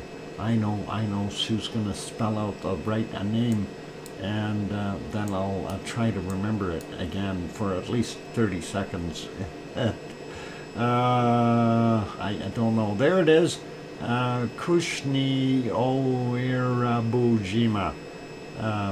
As I said, Obi-Wan Kenobi. Okay, all fun. It's a fun, you guys. Anyway, we do see it there, and here's some really heavy stuff going over top of Japan, so we really are not able to see what's actually coming from Tokyo or Osama because of that heavy SO2 cloud, and that extends up here into, what is it, the Okhotsk Sea, or Okhotsk, yeah, is it Okhotsk Sea? I know Sue's going to put that up there as well, but it's something like that right in this region, and that's the Kamchatka. Yeah, Okhotsk. I knew, see, I was right. It's a Sea of Okhotsk. So I did remember that one. That's a lot easier than Obi-Wan Kenobi. I mean, the other one. Never mind. China looking not bad, but not good either. Taiwan's pretty normal. And I'm falling asleep. Have a great day, great Sunday all.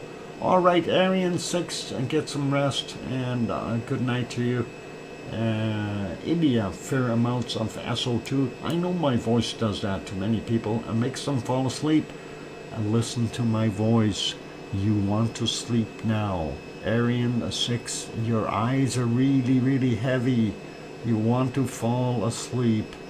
Go and lay down and close your eyes and listen to the voice.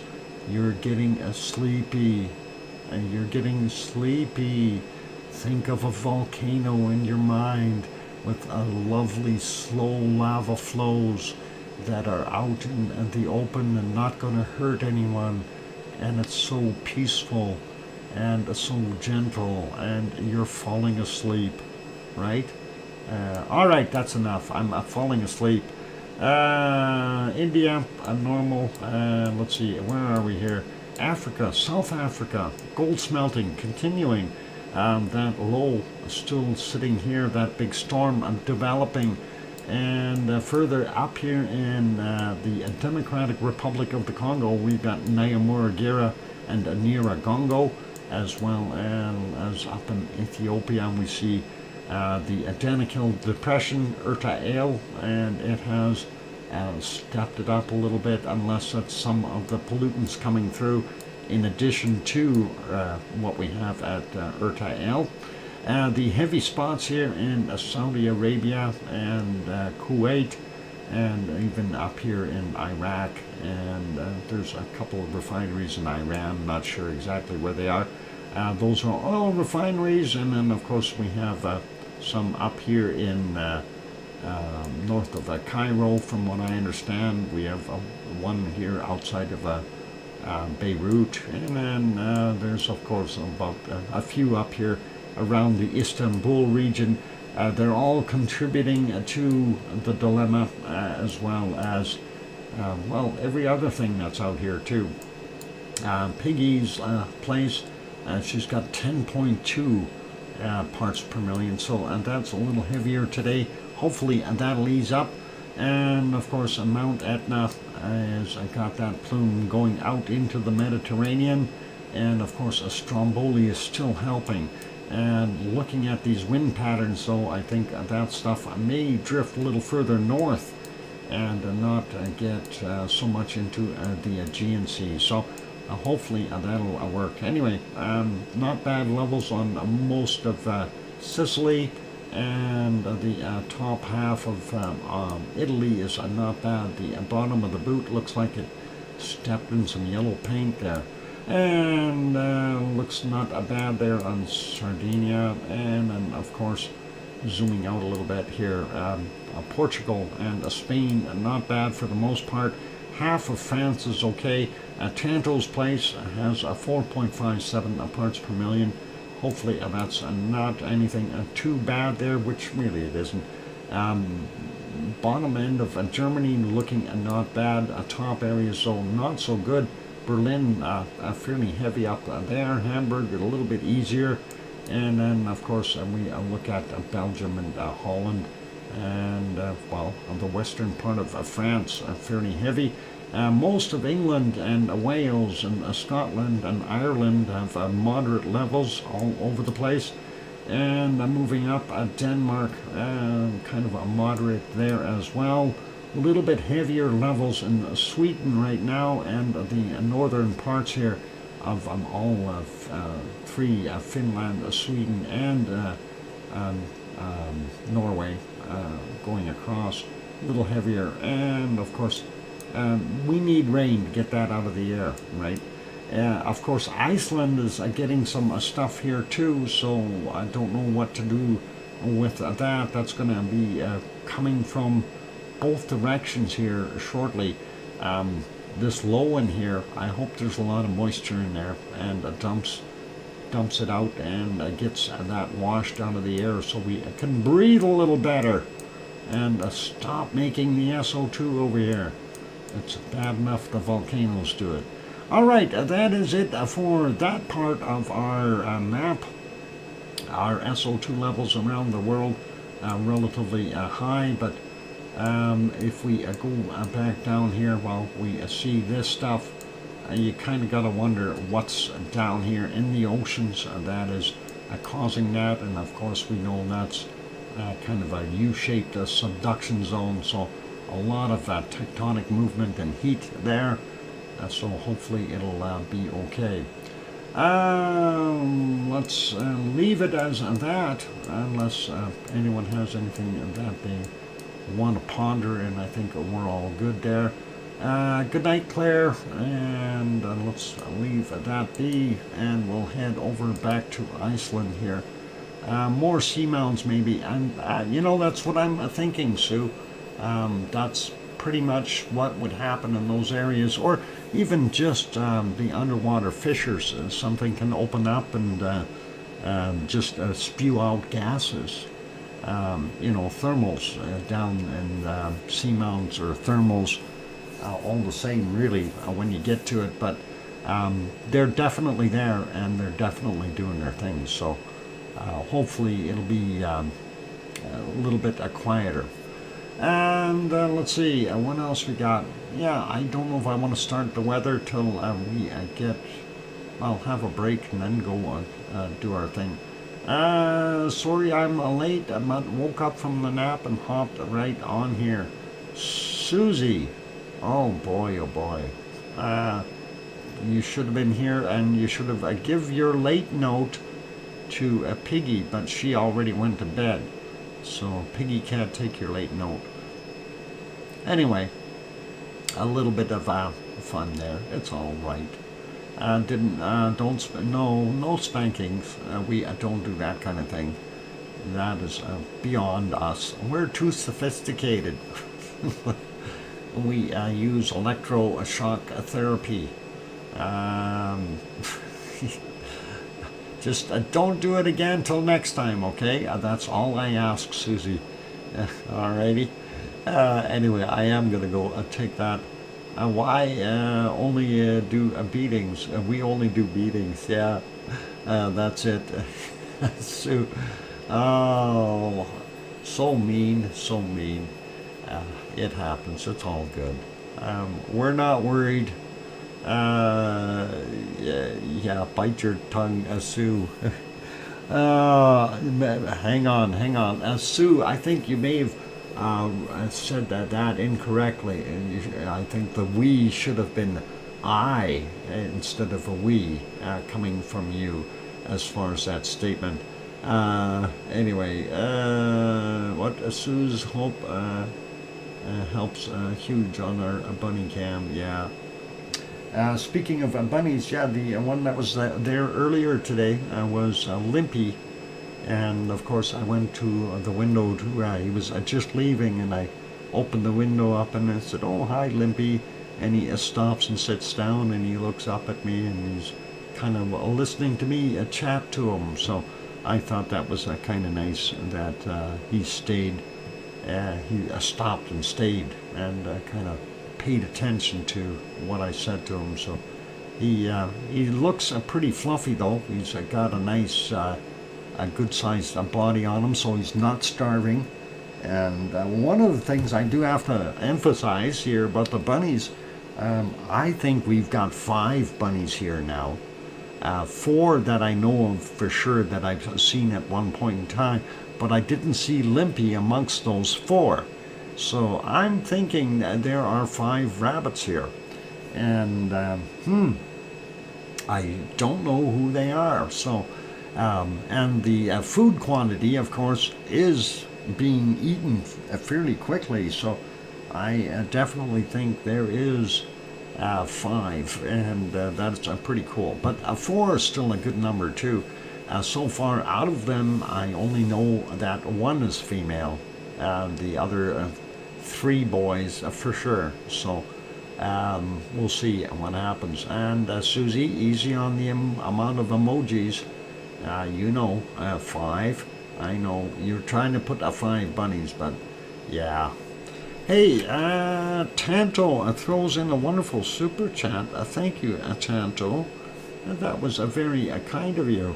And that's €10. And thank you very kindly for the support, saying thank you. You are welcome. And that is an awesome super chat. Thanks, Tanto. All right, yeah, let's take a break here, and I'm going to be back after the break, and we'll do our weather around the world and go from there. So the lights of Grunewald actually look pretty nice right now, and I was hoping that we'd maybe get an eruption tonight, but maybe we'll see one later. Anyway, here's some music. I'll take a look and see if we can find any other volcanic action while we're on break here. Don't go away. Hit the like button. And don't forget to subscribe if you haven't done that yet. Here's the music.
And there we go, the microphone's back on. Welcome back everyone. I'm your host, DrFox2000, and you're watching VolcanoX live stream. We've gone through most of our stream already, so we're getting ready to go cover the weather, whether we like it or not. Anyway, well, thank you for the welcome backs from Sue and Aunt Memo and John and Susie and Dave, who's not here, and BMAT and Mars 2028. And yeah, welcome everyone. And yeah, poor Arizona. He has to deal with recovery. It's a slow process, you guys, a slow process. And Sharon Stewart got in there and she's singing again, going, I hear you, DrFox2000. Yeah, okay. She's singing. I can't help it. That's what it is. Pardon me. Anyway, let's get over to the weather map, whether we like it or not. Actually, before we do that, let's just peek. I wanted to see if there was anything new on our uplift or shaking or anything. I don't see anything there. No, the next one is down just slightly here. So, yeah, well, the next one should be back up again. Let's see where it goes. Maybe I'll have to get that white out to get rid of that corner and allow the line to go up. Anyway, all good there. And real quick peek here, see if there's anything new on the Grindavik thing. Oh, it's just heading further down into the basement. Down is good. That means there's only one way, and that is back up, right? Anyway, let's go over to our weather map and see what we've got going on and the weathery places around the world. First a glance, looking for storms, we see that 90S still sitting in between Mozambique and Madagascar, and that's where that one is. And then 91S is going to make a hook out here in the Indian Ocean off of Java, quite a ways out though, and getting a little closer to Australia eventually. And we see that low sitting on top of Vanuatu, and that's moving pretty heavy, and that may turn into a storm there as well. And getting up a little further north, and there's that low that is off of Japan. I think this was the heavier one that was here and moved up, and another one has developed and is now going to kind of follow suit. Luckily, that one is pulling some warmer air up. And of course we're still seeing quite a cold air up coming across the Sea of Japan. Looks like not as bad here in our what is it called here? What's the Bering Sea called? Oh, never mind, it's the Bering Sea. Anyway, looks cold up in the Bering Strait though, very cold. And even cold in Alaska for a change. Gulf of Alaska has a low sitting there, and off of Vancouver Island, a low way out there. A low sitting up in Alaska, and the Yukon, and northern British Columbia, and a high sitting down here in, looks like the Idaho-Oregon border, but covering that whole area. So that is all good, bringing in that warmer air for us. We like it. We like the warm air. Anyway, Saskatchewan, not quite as warm as Alberta, but definitely close. And a little bit colder as we go further east into Manitoba and northern Ontario. Southern Ontario's got a little bit more warmth to it. Same thing with southern Quebec with that lobe in here. But the rest of the stuff, that big blob coming down from the Hudson's Bay area is still very prevalent. We're seeing about 4 there in Toronto, and about 4 in Detroit, and about 3 or 4, depending on where you're pointing, there in Chicago as well. So some interesting temperatures. We got 3 there in Quebec, -1. Montreal is 3. Quebec City is a -1. Or a 2, depending on where you're pointing, I guess. Yeah, I got some cold within a town. Maybe it is 1 degree or 2. Anyway, it's there, thereabouts. Weather is a guessing game anyway. The high sitting over top of Newfoundland here, keeping it really cold. And then the top end of Labrador and up here in Quebec quite cold as well.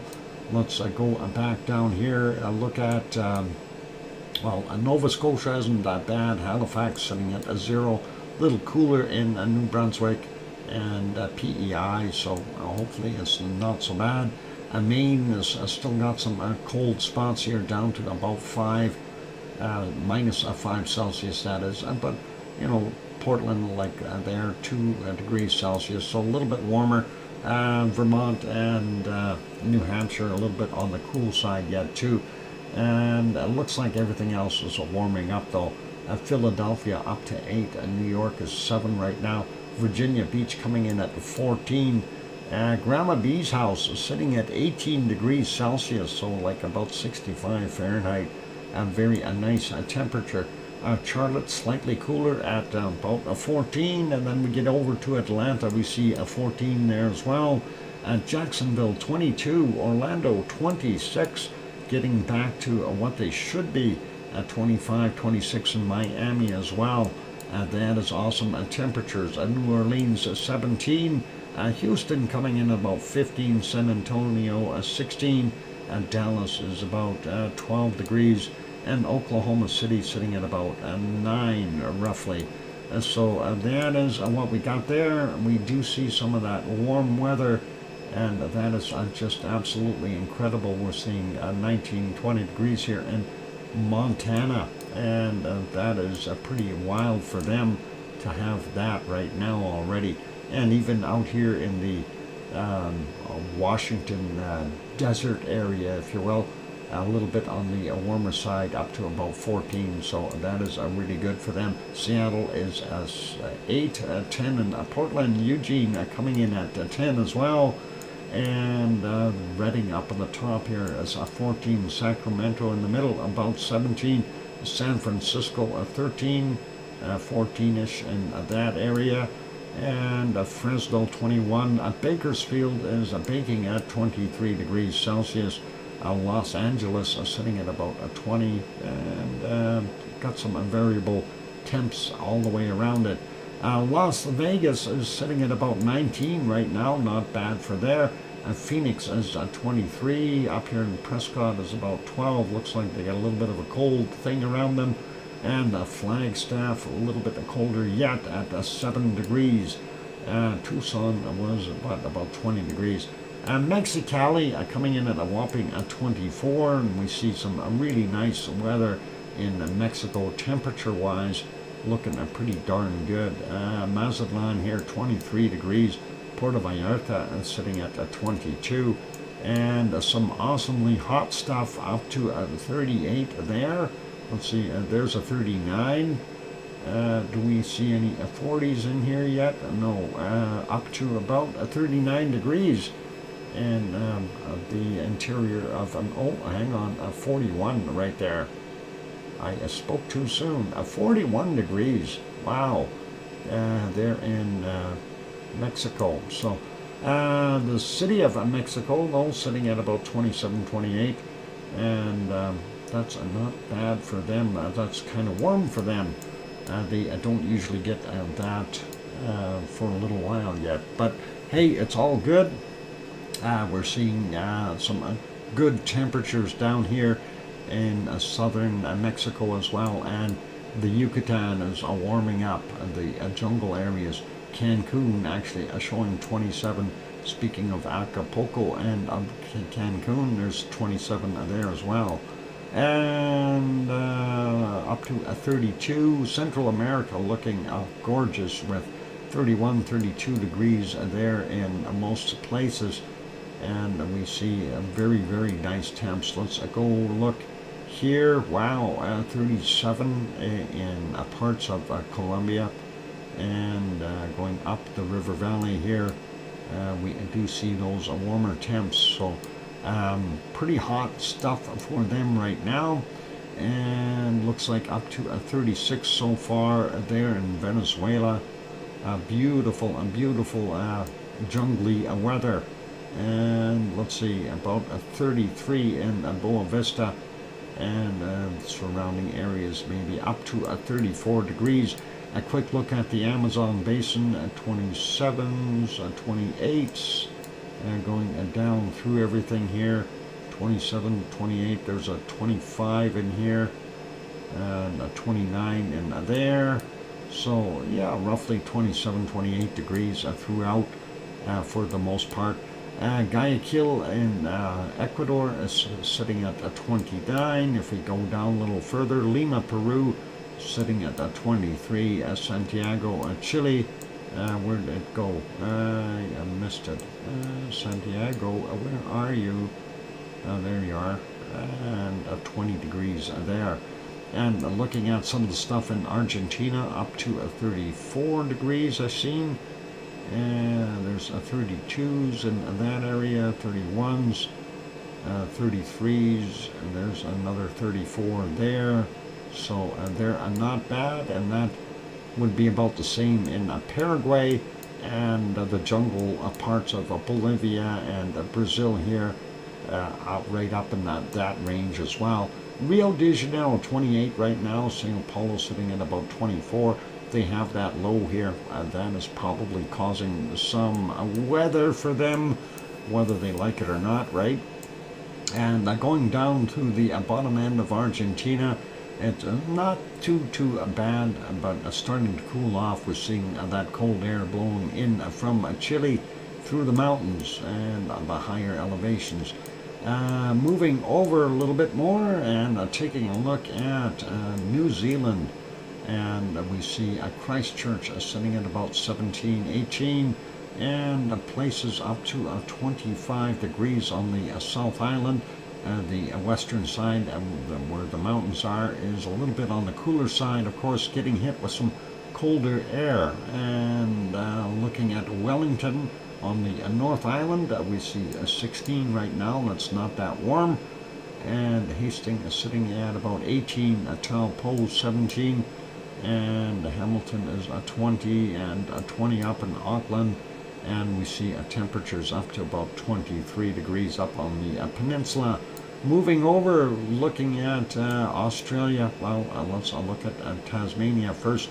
21 in Hobart. We see temperatures up to 31 there in Tasmania, and that is pretty warm, so awesome. Melbourne is sitting at 30, 31. Leo must be just enjoying his weather there, having a beer. 31, 32 in Adelaide as well over there. Canberra a little bit cooler at 23, and Sydney sitting at about 25. Going up to Brisbane, home of Oz, about 27 degrees there. Let's see if we have any 40s here. Otherwise, Mexico is going to hold it at 41 degrees. And let's see, yeah, 35. I don't see anything warmer. 34s are there, 35s. I think Mexico has them beat. There's a 36 in here. I've seen it. Wherever it is. Let's see, south of Adelaide. There it is. Right there. Don't see anything hotter though. So that is all okay. So far Mexico has the hot spot. Pretty normal though for other places like there. Well, we're a few hours early, so it hasn't heated up as much yet, but pretty normal there for Fiji, and of course New Caledonia and Vanuatu, of course, having the big system sitting over top of them, rotating, and that'll likely turn into another storm. Looks like another system rotating here as well, so kind of interesting. And a high sitting on the eastern side of Indonesia. And I'm sure all of these will warm up. Give it a time. It's still early in the day for them. 26 in Bangkok, and we have about 29 in Manila there in the Philippines. Moving up a little bit, we see about 19 there in the bottom end of Taiwan. Kagoshima, Japan, coming in at about 9, so Sakurajima should be okay and not too cold, right? And looking at Tokyo, sitting at about 7 degrees.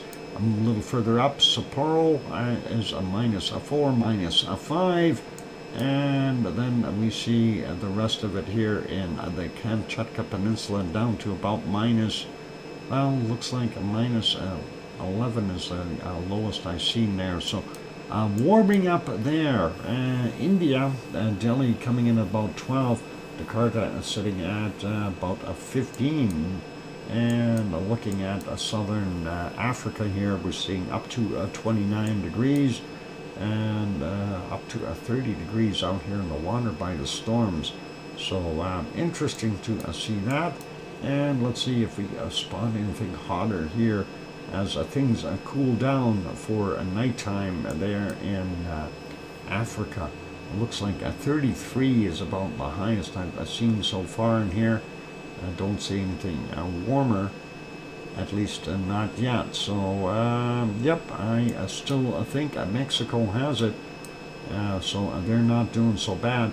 And Dubai sitting in at 21 degrees. Riyadh in Saudi Arabia sitting at 15. And then we look at Cairo sitting at 12. Baghdad is about 15 as well. And let's see, Malatya, 4 degrees, we see down to about -8, -9 in the cold spots there in Turkey. And Adana is coming in at about 8.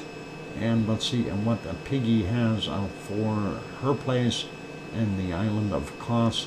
And 13 degrees right now for Piggy, so that's not bad at all. And Catania sitting at about 13. Redenzo on the side of Mount Etna is 5 degrees, a little higher elevation, of course. Naples coming in about 13. And let's see, where's that Rome gone? Rome, it roamed away, 11 degrees. And not bad for the rest of the Mediterranean. Spain looks a little cold yet. Madrid coming in at 5. Lisbon sitting at about 12. And home of Tanto and Nantes, and there 6 degrees. And Paris is a little bit warmer at 8 degrees. So not bad. And here we got 8 in Munich. Frankfurt is 7. Cologne is 9. And about 8 at Yvonne Kunkel's house. And about 4 in Berlin. Hamburg is sitting at 5. Belgium, Brussels is 9. And Amsterdam is sitting at 8 there in Holland. And Copenhagen is sitting at 1 degree. Aarhus is at 1 or 0, depending on where you're pointing. And moving up a little bit more, Oslo in Norway -3, Stockholm -1. And Helsinki in Finland is -5, fairly cool for them. And let's see, London coming in at 9 degrees right now. Leeds is sitting at about 5. Looks like Wales along the coastline up to about 9 in some spots, but about 4, 5, 6 degrees throughout. Getting further north though, we see a little bit colder there in the Highlands of Scotland. Glasgow coming in at about 5, and Aberdeen also about 5. And looking at Dublin, we see 7, and over on the other side, Irish Monk's homeland is about 5 degrees there. And looking at the circulations here, so that low is there, this high here, trying to pump up that warmer air. And we see another low sitting here. I don't know what that's going to end up doing, but it looks like that warmer air should move up. If this high moved up a little bit, it would fix all this and warm everybody up. So let's do that. Encourage the high to move northward, northeast. Well, it'll move east, it's just how quickly.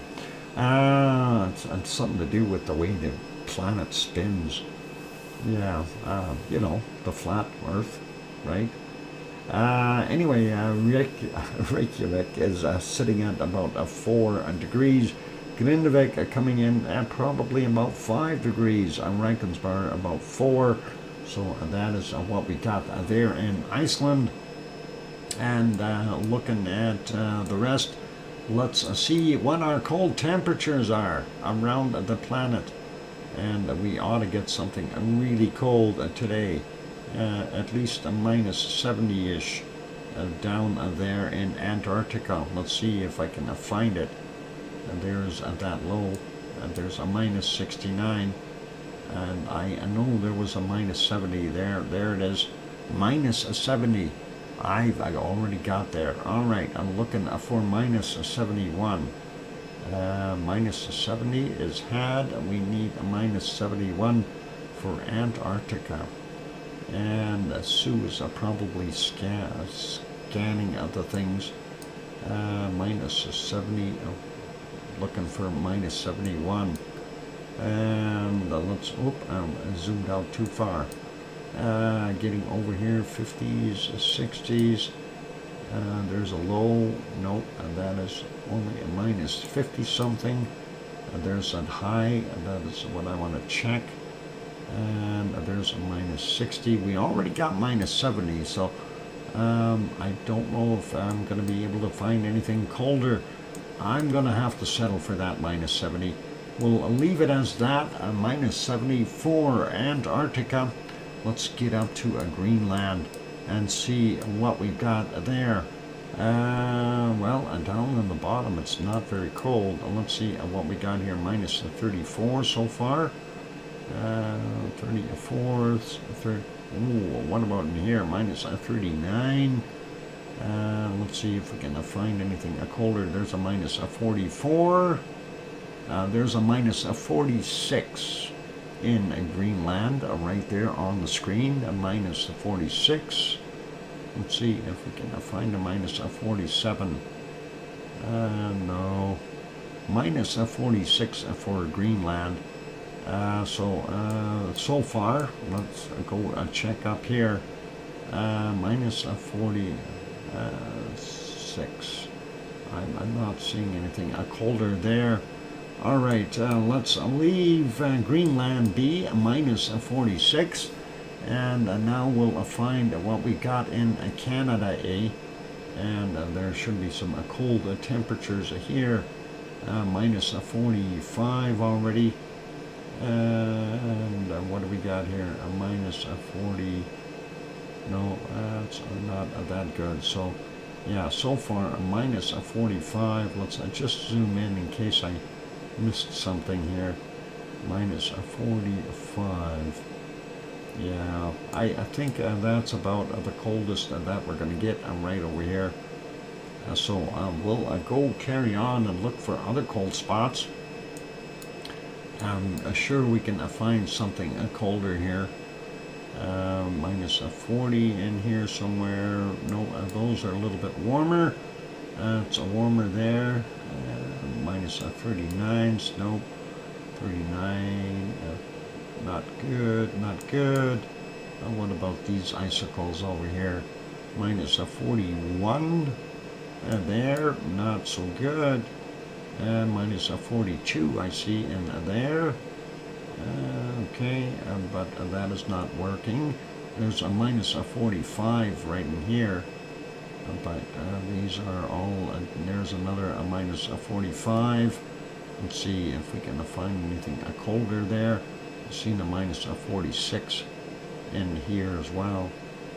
Right there. So a minus 46.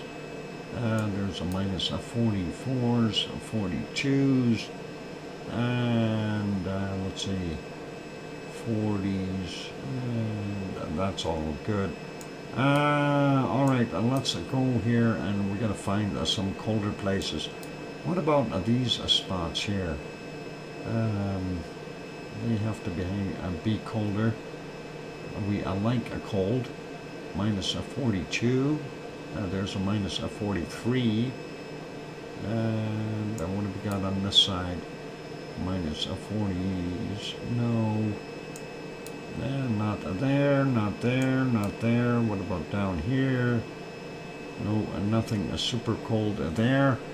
And let's go back over here because there's got to be some cold stuff here somewhere. Darn it. That's got to be colder. I'm missing it somewhere. Let's see. Yeah, I don't know where to look. We had a minus of 45 up here. I didn't see anything colder. There's got to be a cold pocket somewhere that I'm missing. There's got to be like a minus of 50 something somewhere, and it isn't here. There's the 45 in that area again, but we're not seeing the colder stuff. What about these little areas up here? Nope, nothing there. 36s, no, that's not going to cut it. This isn't either, and we got to recheck these areas here. Somewhere is got to be a minus of 50 somewhere, and there's a minus of 40s again. Not seeing it there. Going further south, nope, not there. What about these islands? One more time. I don't want to be missing out on something. There's a minus of 41 in there, and I don't see anything right there. There's a minus of 43, 44, and yeah, minus of 44. I don't see anything colder on that one, so we'll leave him be and go over to this one. There's a minus of 45. Maybe we'll find it over here. Minus of 45. And there's a minus of 46. And no, there's a more minus of 46 right there. Let's see if we get a minus of 47. I'll be happy. Sort of. I want to find a minus of 50. I'm greedy. Minus of 43, 44s. And there's more 44s. 44. Yep, I'm not seeing it there. More 44, 45 in between here. And looking for more. There's more 46s. And not seeing there. Okay, so far a minus of 46, and not seeing anything colder as of yet. There's a more minus of 46s, and looking for minus of 50 at least. That's what I'm hoping. Just scanning around real quick. I think I got to zoom back out a little bit and do this a little quicker.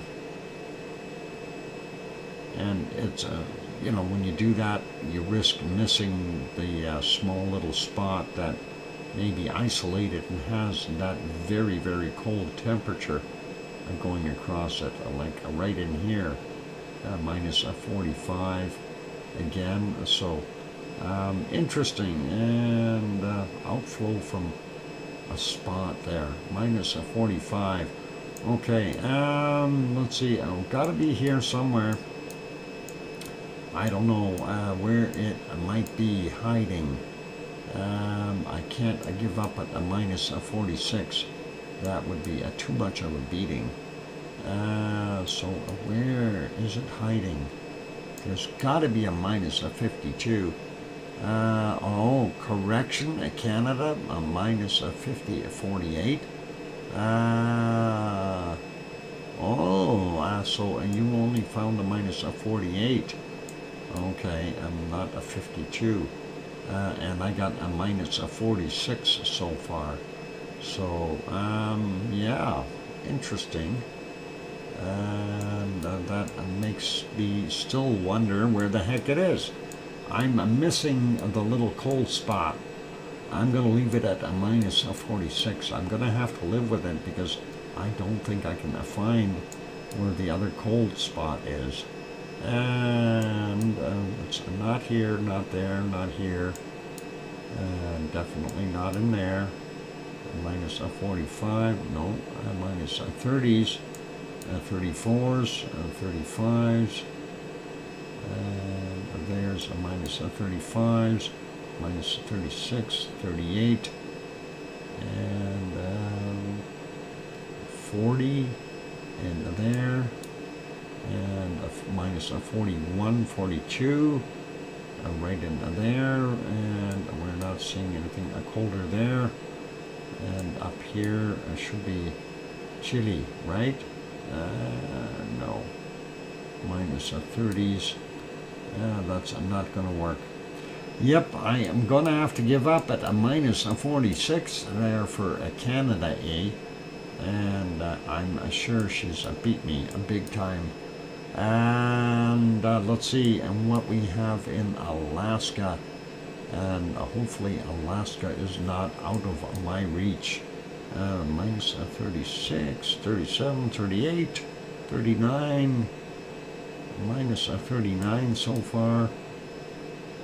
37, 38, 39, there's minus 40, and there's a minus 41.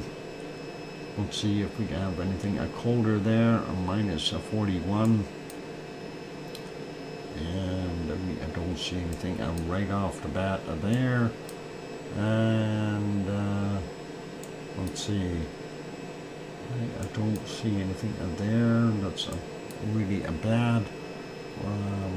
Minus 41, eh? And let's see if we can find something colder over here. Minus 37, 39. Yeah, it looks pretty warmish there. Well, warm if you are familiar with Arctic cold conditions. You know, if you're from Siberia, this would be a heat wave. So yeah, we'll leave it at a minus 41 there. And now we got to go find our very bitter cold in Russia and see what we've got. And you know, I already see a minus 42 there, so I'm sure we'll find some colder temps. Minus 42, minus 43, and let's see what else we got. There's more 43s. There's a minus 44 so far, and let me just check here. Minus, okay, I see where you're at there. And let's just go check up here. I don't see too much there. That's really cold. So let's work on the other stuff. I just want to zoom out for a second and have a look here where my highs and lows are. So, yep, let's work on it, and we'll work our way up. A minus 36, 37, 38. There's a minus 44 in here, 47, 48. There's a minus 48 so far. And that's what we see right there. And let's see, minus 48. So, yeah, that is pretty chilly. So, minus 48 right there. Let's see if we can find anything else that is cold. There's more 43s. So we have 48 below, and we're looking for a minus 50, and hopefully we'll find it. There's a minus 43s again right in there. And let's see, there's a minus 45 right there, minus 46 I seen. Yep, right there.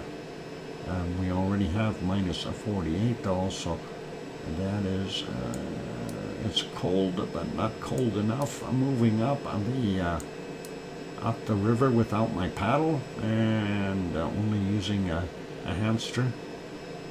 Minus 42 in that area. 42s in here as well. Not going to beat our minus 48 we already found. So let's take a look here and see if we can find anything more.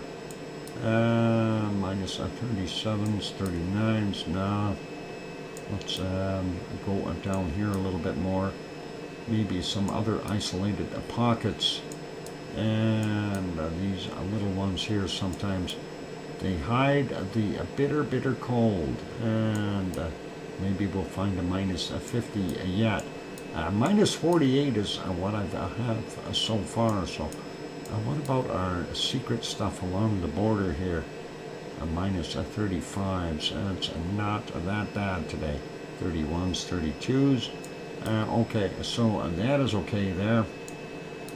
I think I'm going to quit with a minus 48. I think that'll be enough to get me winning. So there we go. That's all I've got. So minus 48 degrees. And Sue says Doc finds in Russia minus 48. Doc wins by 5 degrees so far. Wow. That's a little bit heavy duty. I didn't think I'd whoop you that bad, Sue. Thanks for playing, though. And that's just payback for all those other beatings. Oh, a little bit of fun. Overall, Doc wins by 3 degrees. Awesome. Awesome. I love a challenge, and I love getting a win out of it. So that is all cool. And thank you for playing, Sue. And it's always a lot of fun doing that kind of stuff. All right, so that is basically bringing us to the end of the show for today. And of course, we will have our show tomorrow. But again, you know, if it happens to erupt, it's the weekend, and it will go try to go live if we're awake anyway, if it happens. So keep your eyes on the screens, that kind of thing, and hopefully we'll see something pop in during the night. I'd love to see that. We won't need many quakes either, you know, so that's something to keep in mind in this scenario. We may only get a few quakes. Anyway, I'm going to wrap it up, and I'm going to say the big thank you to our gift givers, super chatters today. And this morning, of course, Linda threw in a $10 super chat for bunny food, which is absolutely awesome. Thank you, Linda. And BMAT threw in a super chat as well as a Tanto. And thank you for supporting the stream. I really do appreciate it. And a big thank you to all of you being here today. And it has been a wonderful Saturday. I hope you've enjoyed the show, and hopefully we'll see everyone back here tomorrow, or maybe even later tonight if we have an eruption. Yay. We'll keep things in mind. And hey, thanks Arizona Snowman for popping in. I know you're always watching, so all good. And let's see, thank you Sharon for your melodious voice in there, and thanks Lizoid and everyone else. And yeah, stream change coming up at the top of the hour. So a big thank you to all of you for being here today, and we'll hopefully see all of you tomorrow. And keep smiling. If you haven't yet hit that like button, give it a bump before you go. Also, if you haven't subscribed, consider subscribing. That'd be really cool. Help us grow our channel. On those friendly notes, take care. A good afternoon, good evening, a good night, or good morning, depending on where you are around the world. And of course, what I always add at the end, please, please, tell your loved ones that you love them tonight, for tomorrow is never promised. I'm your host, DrFox2000, here in Edmonton, Alberta, Canada. We'll see everyone tomorrow. Take care, good night, and oink oink.